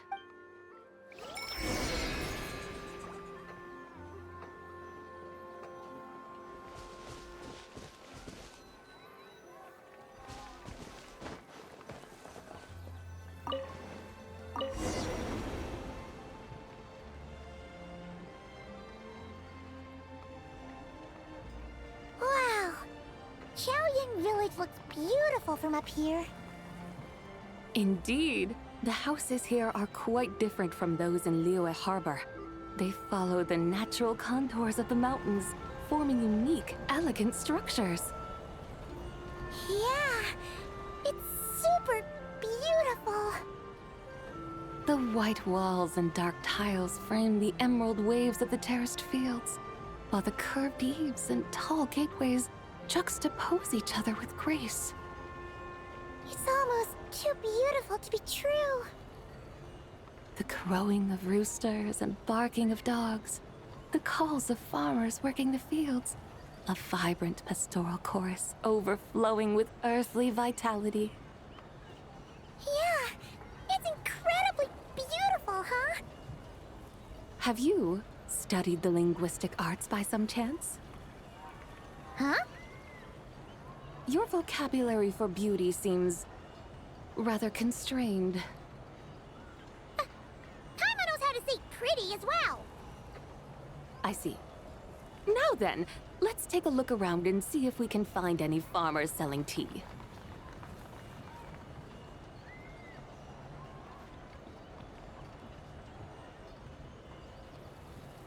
Look! There's someone in that tea field! And they look kind of familiar. Wait, is that Lu Xiangxiang? And who is that? Oh, you'll remember her once you see her up close. Hey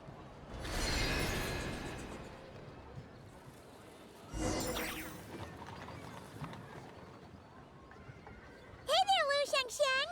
It really is you! Huh? Paimon, Traveler, and the White Horse Adeptus. Fancy seeing you here. The White Horse Adeptus has a name now. You can call her Zabai. And you are... Wait. I remember now, you're... Don't say anything about food poisoning or fish. You're... the young lady who wanted to rise above the rest, are you not? Yes, that's me. But I'm in a bit of a state right now. At best, I can say I've fallen below them. Fallen below them? What happened? Like I said the last time we met, I'm being punished according to family rules.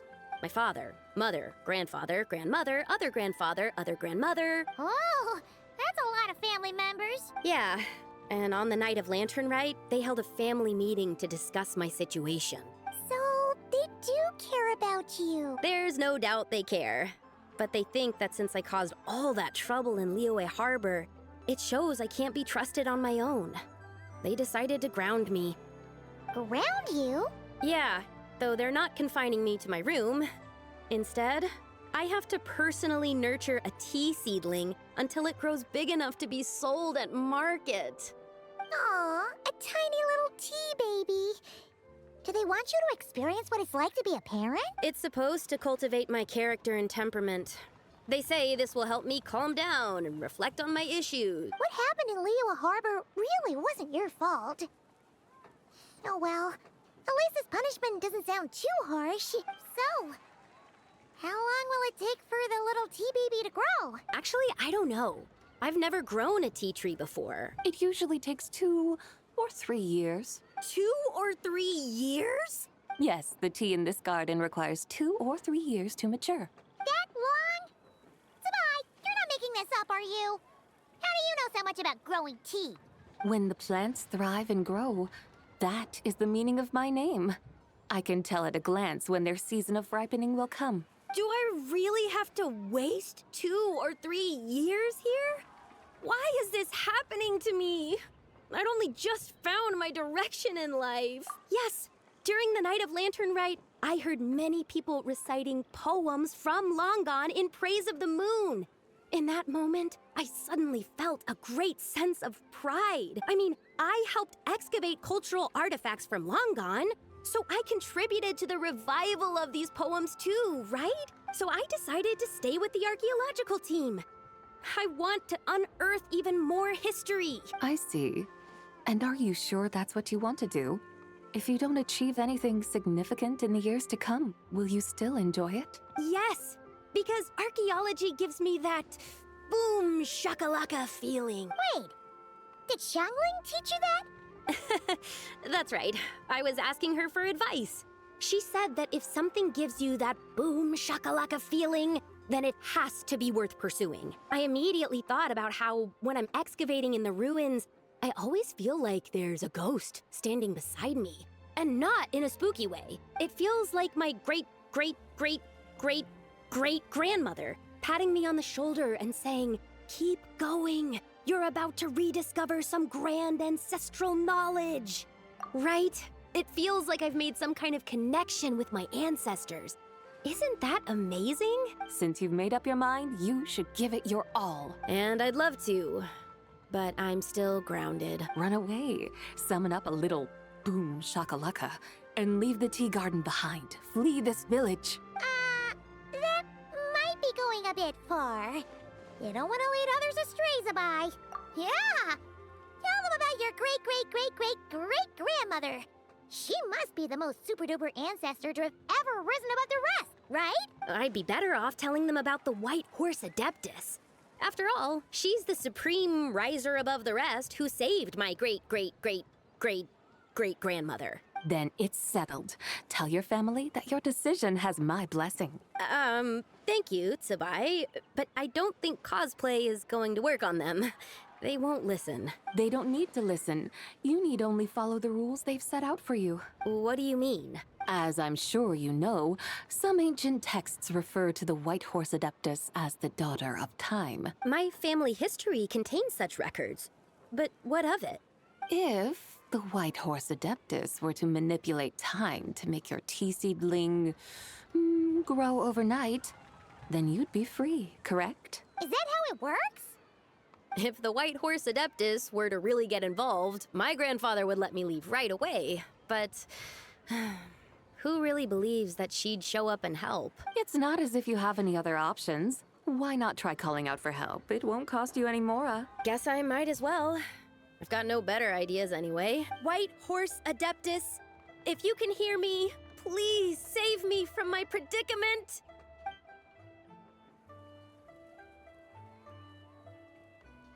Ugh.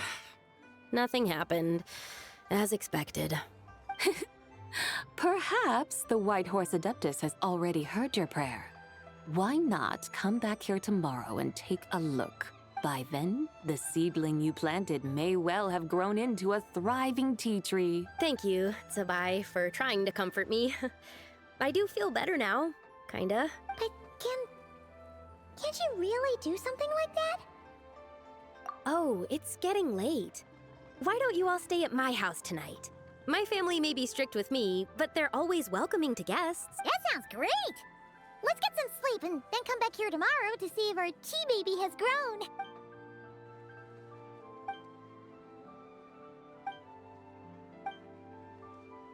Oh, the tea tree! Whoa! Your tea baby is all grown up! Indeed, it has grown into a mature tea tree that can stand tall in the face of wind and rain. How is this possible? It must be the work of the White Horse Adeptus. Your prayer must have moved her. Are you sure? Perhaps she heard your prayer and chose to answer the call. She once saved my great-great-great-great-great-grandmother. This time, she saved me. That's incredible! Your family must be blessed by the White Horse Adeptus. I guess so. I need to tell everyone the news right away. They'd better. Since this is the will of the White Horse Adeptus, I don't see how they could object. Go.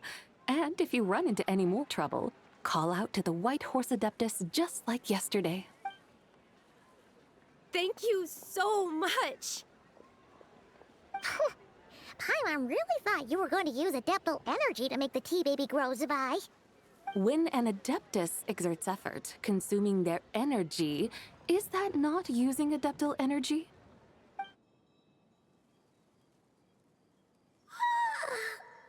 All right. What are we doing out here in the middle of the night? We're here to help Lu Xiangxiang fulfill her wish, of course. Can you really make the tea baby grow? It won't be easy, but there are ways.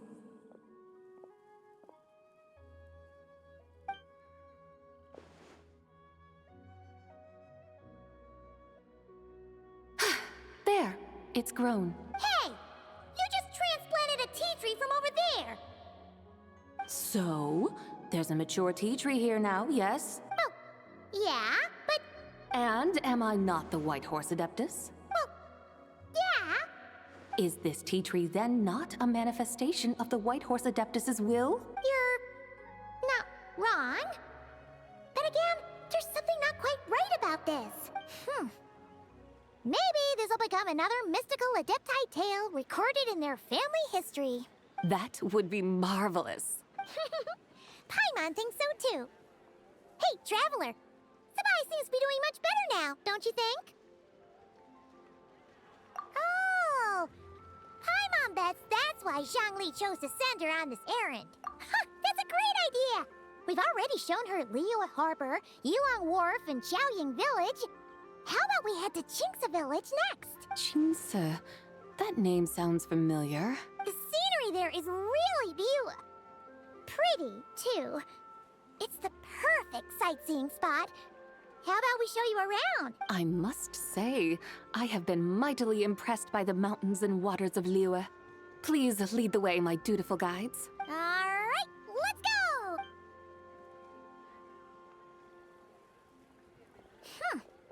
Paimon can't help feeling like we've forgotten something. Pay it no mind. I've already forgotten more than you will ever know. All right. If we forgot something, it can't have been that important to begin with. Qingce Village, here we come!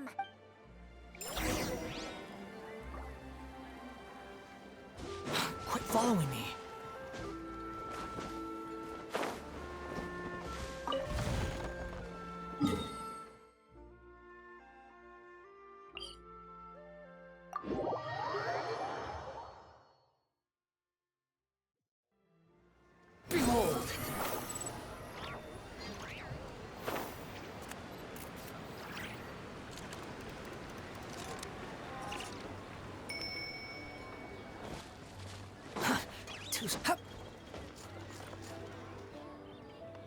plant cucumbers. We should plant canolas. We should plant cucumbers. They're easy to sell. We should plant canolas. The flowers are pretty. What are you arguing about, little ones? We're deciding what to plant in our field once Lantern Rite is over. Yeah. Dad gave us a small plot of land to grow our own crops. He said we can keep all the more we get from selling them. We should plant cucumbers, right? Dad plants cucumbers every year. We should plant canolas. We can press the seeds for oil. It smells good and sells for a good price. Ah, an agricultural debate. This should be easy to sort out. Granny, are you a farmer? Could you tell us what to do? Granny? What did you just call me, you rapscallion? Oh no, her eyes are gonna turn red again. It's just, my granny smells really nice, and you smell nice too, so... Sorry. How about we call you Auntie instead? Auntie? Oh, all right. Big Sis Zubai, can you help us decide whether we should grow cucumbers or canolas in our field? You little rascals! Using priceless land like this just for cucumbers and canolas? What a waste of heaven's gifts! Huh? What should we plant instead? With the coming of spring, when all things awaken, the fields should be sown with the 5 grains. What are those? The 5 grains are life's staples, the heart of the people's table. I notice the people here mostly eat rice, so that is where you should begin. Based on the local climate and soil, seedlings planted in mid to late spring should produce mature grain within 2 or 3 months. When autumn comes, you can plant a second crop, with time still to harvest it before the first frost. The rice you harvest can be sold at market or kept in your stores. It's a far better choice than cucumbers or canolas. Oh, but Big Sister Zubai, I like canolas. That's no issue. It is unsuitable for continuous cropping in any case. You can rotate it with rice to maximize your yields. After the second rice harvest, around wintertime will be the perfect opportunity to sow their seeds. And when they mature in mid to late spring, you shall be just in time to sow the first rice crop of the year in turn. This way, your field will sustain balance. Rice and canola in a harmonious cycle. Wow, that means we'll have crops to harvest all year round. Wait a minute! If rice and canola take up the whole year, what about my cucumbers? A firefly dares rival the brilliance of the moon? In what twisted universe should cucumbers vie for land with rice? Big Sis Zubai, you're going to hurt Lil Lee's feelings. Auntie hates cucumbers. Stop crying this instant! I meant that cucumbers are simple enough to grow. There's no need to devote a whole field to them. Just find an empty corner of your yard, scatter some cucumber seeds in the earth, and before you know it, you'll have a thriving patch of vines. Cucumbers delight in sunlight and moisture, but they suffer in cold weather. If you wish to plant them this early in the year, you should make sure they're protected from frost. Wow. Is it really that simple? Let's hurry home and get started right away! Are you really in that much of a rush? Well, thanks, Big Sis Zubai, who's fierce but really good at farming. We gotta go! Thanks, Big Sis Zubai! See you around! Paimon never imagined you'd know so much about farming. What's so strange about that? The people of Long Gone called me the god of soil and grain. Are the fields not made of soil? Is rice not one of the 5 grains? That's true. So, if the god of soil and grain is a farming god, that means the White Horse Adeptus must be a farming adeptus, right? Of course, the god of farming is down to earth. Mind your tongue, impertinent child. How dare you diminish the lofty bearing of an adeptus? Hey! You're the one who said the god of soil and grain is all about farming. Enough! It's time for us to take to the skies once more. Join me now. Witness the majesty of mountain, water, and field. and broaden your horizons.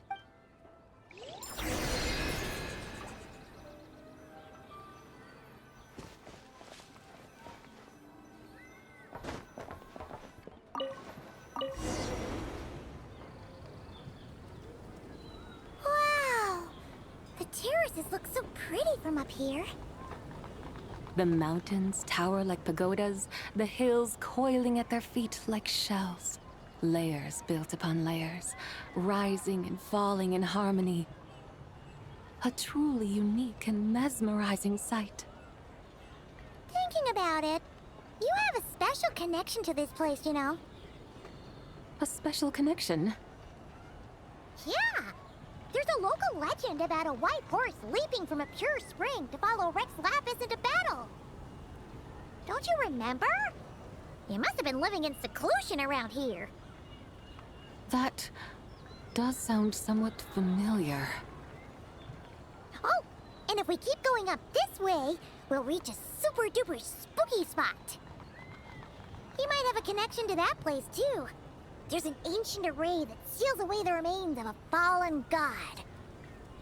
A god's remains? Yeah! The people of Liyue turned that story into an opera called The Sanctification of Tao Do. Does that ring any bells? Tao Do. Huh. The 7 and 8 gates array. That's right, that's right! You do remember! Bune, the god of the underworld, who could pacify the forces of life and death. Huh? So, Tao Do had another name? Let's go take a look.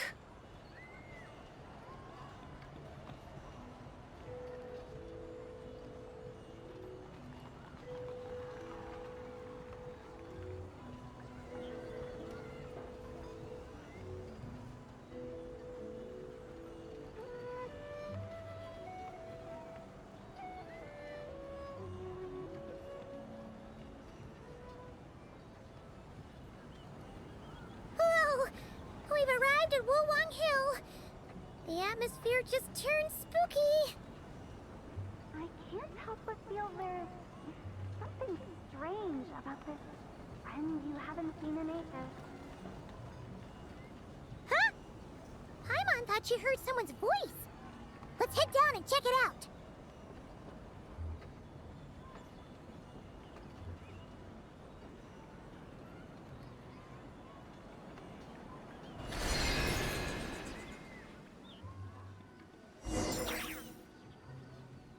I can't help but feel there's something strange about this friend you haven't seen in ages. Strange? Whatever do you mean? Her strangeness defies description. This Miss Zabai is a full-blown enigma, don't you think? I'm afraid I have no idea what you're talking about. Aren't you worried about sending her all the way to Yilong Wharf on her own to buy tea? What if she gets lost? Where there are people, there are paths. Now I'm the one with no clue what you're saying. She can ask for directions. And then what? She will meet strangers in unfamiliar lands, build friendships, part ways. Hers will be a long journey indeed. The further the journey, the more footprints one leaves behind. The deeper those footprints, the harder it is for time to erase them. Ah, so you want her to make new friends. I see. But from what you say, it sounds as though she's not from Liyue. I believe she was not, but perhaps she will be. You're sounding stranger by the second. Huh. Oh, over there. Oh, look who's here. Hotel! Zhongli! What are you doing here? Traveler. Paimon. Fancy meeting in a place like this. Oh my, and Miss Zabai too. Sounds like fate to me. We were taking Zabai to buy some tea from Yilong Wharf. Zhongli sent her there, though she didn't even know the way, and... Oh, drat! We forgot the tea! Oh, Paimon knew we were forgetting something. What's done is done. There's no need to dwell on it. Fresh tea tea grows with each passing year. Let fate deliver it as it wills. Exactly. You can get tea wherever you go. You're hardly running low now, are you? Paimon feels a lot better now that you've said that. Still, I'm a little confused. If you were buying tea, how did you end up all the way out here? We're taking Spy on a sightseeing tour. We started at Liyue Harbor, stopped in at Yulong Wharf, went sightseeing around Xiaoying Village, made our way to Qingce Village, and now we're here. Wow, that is quite the itinerary. Yeah, actually, Paimon thinks it's about time we headed back. I'm here to pay my respects to my ancestors. My dear consultant kindly agreed to join me. It is Lantern Rite, after all. Adepti and ancestors should be venerated alike. Ancestors? Wait, could you be? Are you heir to the Wuwang kid? Or perhaps the lone butterfly of the Crimson Flame? Whoa, have you got all your memories back? Huh? Miss Zabai, you know about the Wangsheng funeral parlor and the 8 adepts? I happened to hear a storyteller expound on the sanctification of Taodo. Lots of people know that story, sure, but very few can discern my family lineage from just a glance. Well, Zhongli, your friend here really is quite something. Unfortunately, there's no time to dally right now. We have a hill to climb. Perhaps once today is done, we can find time to chat over tea, recite poetry, and admire the moon? That would be wonderful, Director Hu. Oh, and before we go, you've been traipsing around all day. I suggest you stop off at the Wangshu Inn on your way back for a good night's rest. Wouldn't do to exhaust yourselves, Don't mention it. All right, we'll take our leave now. See you later. Hotel's so thoughtful. Why don't we follow her advice and stay at the Wangshu Inn tonight? Sabai, you can see the whole of Dihua Marsh from up there. The view's amazing. Plus, you can sample Smiley Yin-Xiao's cooking. Wangshu. An intriguing name. It couldn't hurt to check it out. Awesome! Let's go!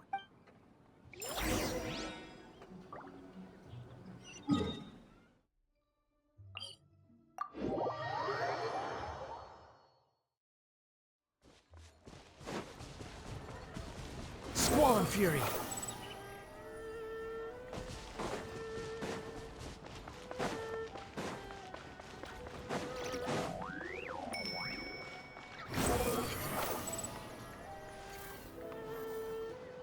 Is that towering structure Wangshu Inn? Sure is. We can take the lift up from over there. Always walking the path long trodden. Does retracing others' footsteps not tire you? Come on, get in. We'll fly to the top.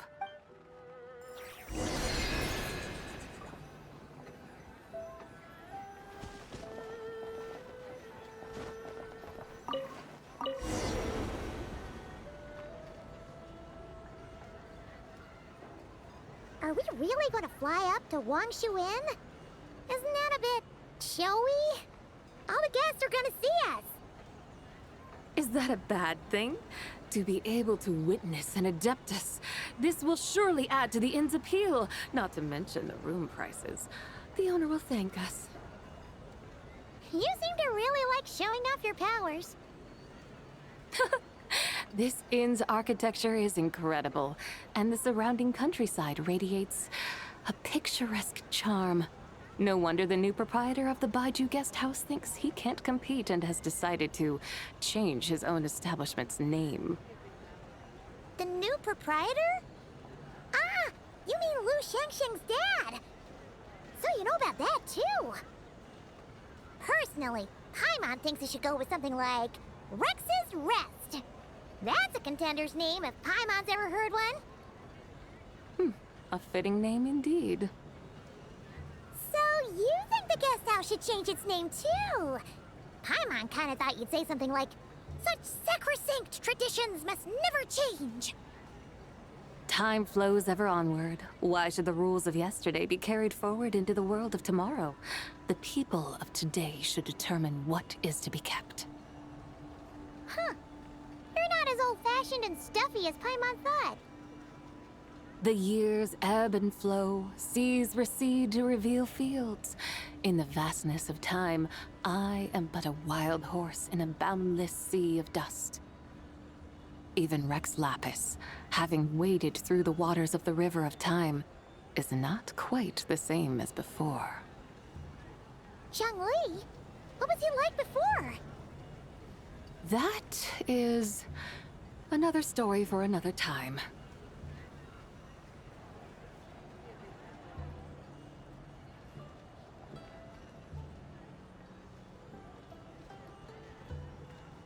We have arrived.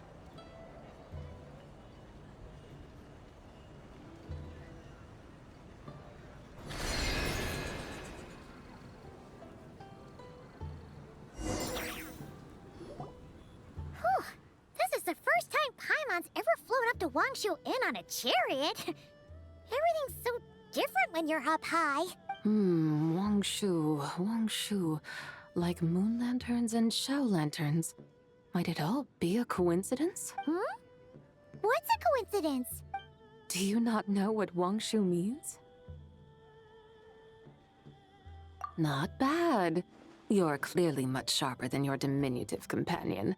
Wangshu can refer to the moon, but its original meaning is actually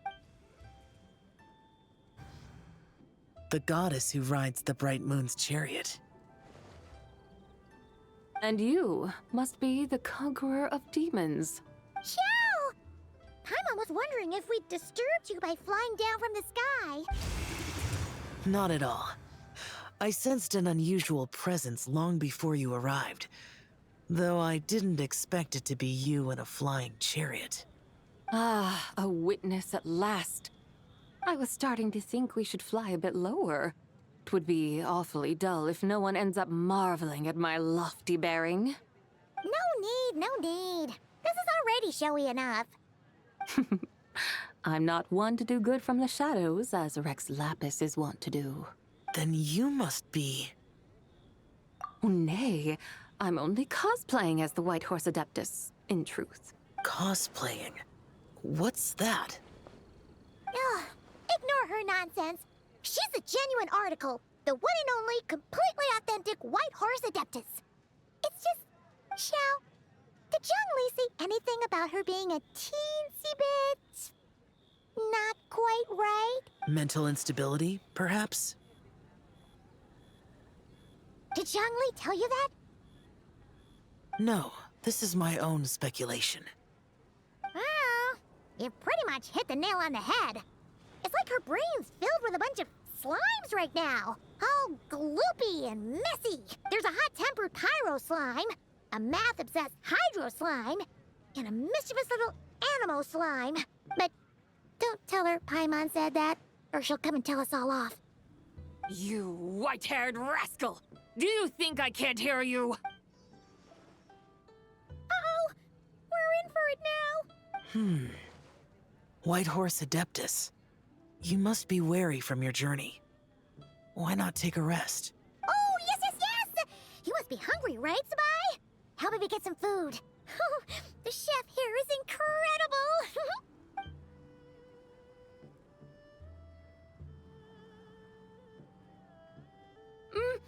It's so hot! So spicy! Are you okay? Do you want Paimon to get you some water? Don't worry about me. I just need to pace myself.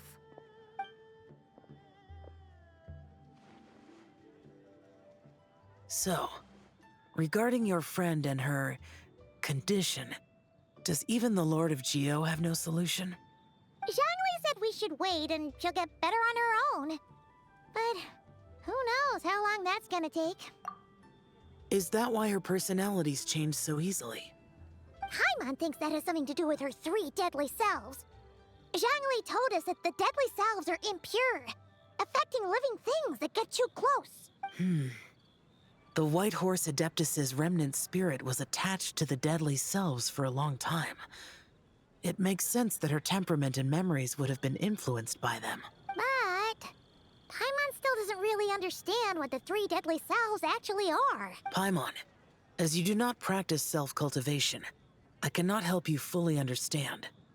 but you can think of them simply as emotions and desires. The act of severing the three deadly selves is a means of exercising wicked desires and cultivating one's true self. I believe other nations have similar practices. In Sumeru, it is known as shattering Atmagraha. Oh, so it's about emotions, desires, and attachments, that sort of thing. It includes those. I wonder, does she still remember what happened in the past? Some of it, but right now, it's like she was suddenly awakened. Like she's still half dreaming. The half that's still dreaming might remember things, but the half that's awake doesn't quite get it. Conqueror of demons, are you looking to learn about Rex Lapis's past from me? You are an old friend of his, so please, call me by my name. But Conqueror of Demons sounds so much more imposing. In days of yore, he was the Lord of Geo, Heaven's Star. Huh? You said the same thing the day you came back. But what does it mean? I'm afraid I can't remember. Hey, did you really forget? Or are you just pretending so you don't have to tell? Why not ask Rex Lapis himself? Whether I've forgotten might be up for debate, but I am certain he remembers. He must have his reasons for not raising the past, and you likely have similar concerns. I shouldn't have asked. An answer that suits your style, General Alatis.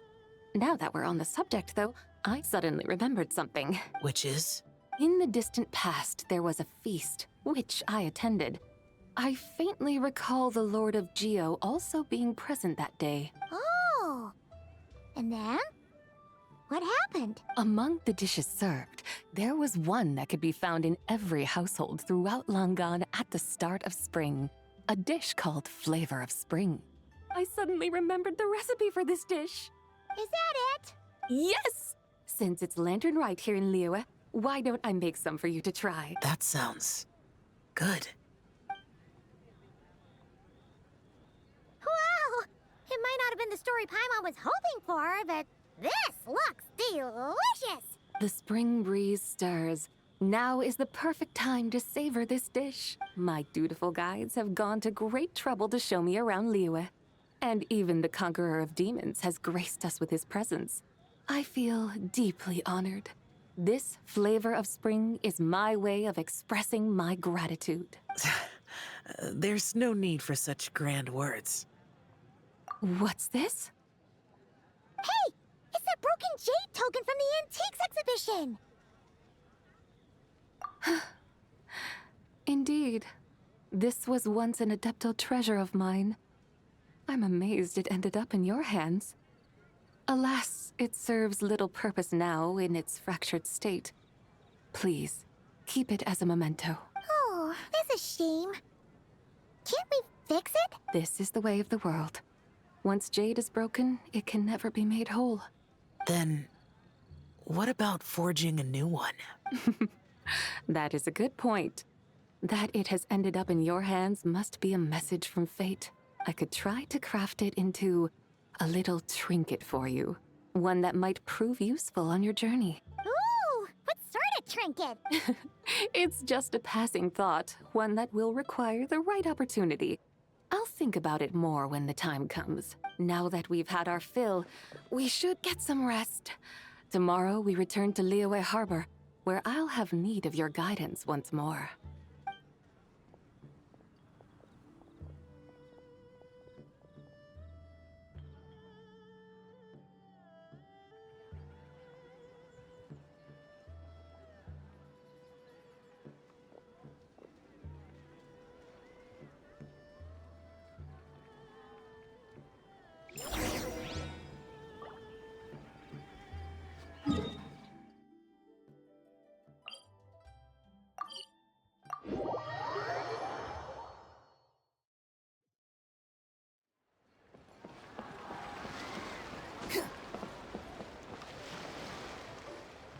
Chi-Chi, the lantern rite is almost over. Do you remember how to make a Shao lantern? Warning, split bamboo, traveler. And get silk, make Paimon. You've got it all mixed up again. They're here again. Yow! Looking good in that new outfit, huh? Hey, it's Paimon! Dr. Baiju gave this to me as a gift. How does it suit me? Thank you. Wow! What happened for Baiju to suddenly give you a brand new outfit, Yao Yao? Dr. Baiju is thanking Yao Yao for teaching me to make Shao lanterns. Chi-Chi and I were just playing together. Dr. Baiju's too kind. Oh, yeah, take a look at this. Dr. Baiju gave me these clothes, but it was Chi-Chi who wove this little basket. Wow, that's beautiful. When did you become so good with your hands, Chi-Chi? I learned to make Shao lanterns. Thanks to Yao Yao, I also made a wish. What do I always say? The White Horse Adeptus answers prayers. Come, help this old man make an offering in thanks. Huh? Mr. Liu?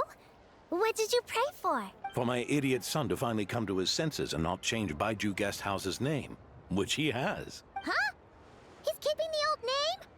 Listen to this. My granddaughter planted a tea seedling in our village just a few days ago. She made a prayer to the White Horse Adeptus to help it grow. Overnight, her seedling flourished into a mature tea tree. Oh, that sure does sound like a miracle. Could the White Horse Adeptus really have helped it grow? Of course she did. Oh, White Horse Adeptus, how blessed is our family over whom you keep watch. Truly, this is an extraordinary miracle. You must record it in your family history without delay. Of course. Huh? Is that you, Miss Zibai? Indeed. I have a long-term booking at your guest house. Yes, I recall. Mr. Zhongli said to charge your expenses to the Wangsheng Funeral Parlor, if I remember correctly. That's Young Li. Always making trouble for poor Hu Tao. I noticed when you were here last that you bear a striking resemblance to the pictures of the White Horse Adeptus in my family history. You both have golden eyes. Perhaps fate has had a hand in our meeting. And a glad meeting it is, Miss Zabai. Now, why don't I gift you some tea from my garden to celebrate this encounter? We grow Sunglaw tea there, and it has quite the reputation throughout Yilong Wharf. I hope you will accept it. Oh! Sunglaw, buy 10 boxes, get half off teas. Back on the menu. Buy 10 boxes, get half off? Don't be silly. This is a gift. It's free. Woohoo! Nice! Thank you so much, Boss Liu. There's no need to thank me. You're a visitor from out of town, which makes you an honored guest. Make yourself at home. Lantern Rite may have ended, but the streets are still bustling with activity.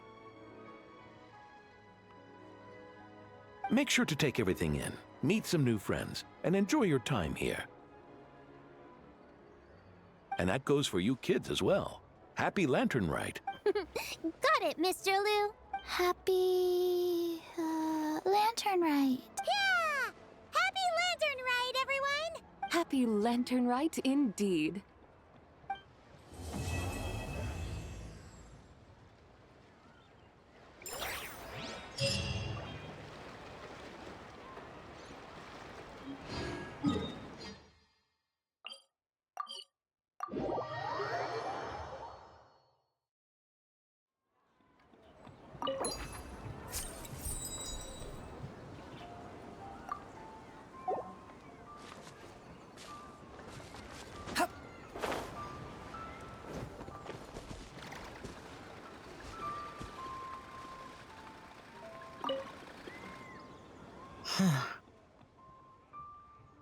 Yes.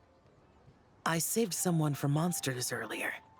She was carrying a frame and tools for making Shao lanterns, and gave them to me as thanks. She also said this type of Shao lantern can be modified however you like. So, yes, well, I tried my best. I suppose the next step is releasing the Shao lantern.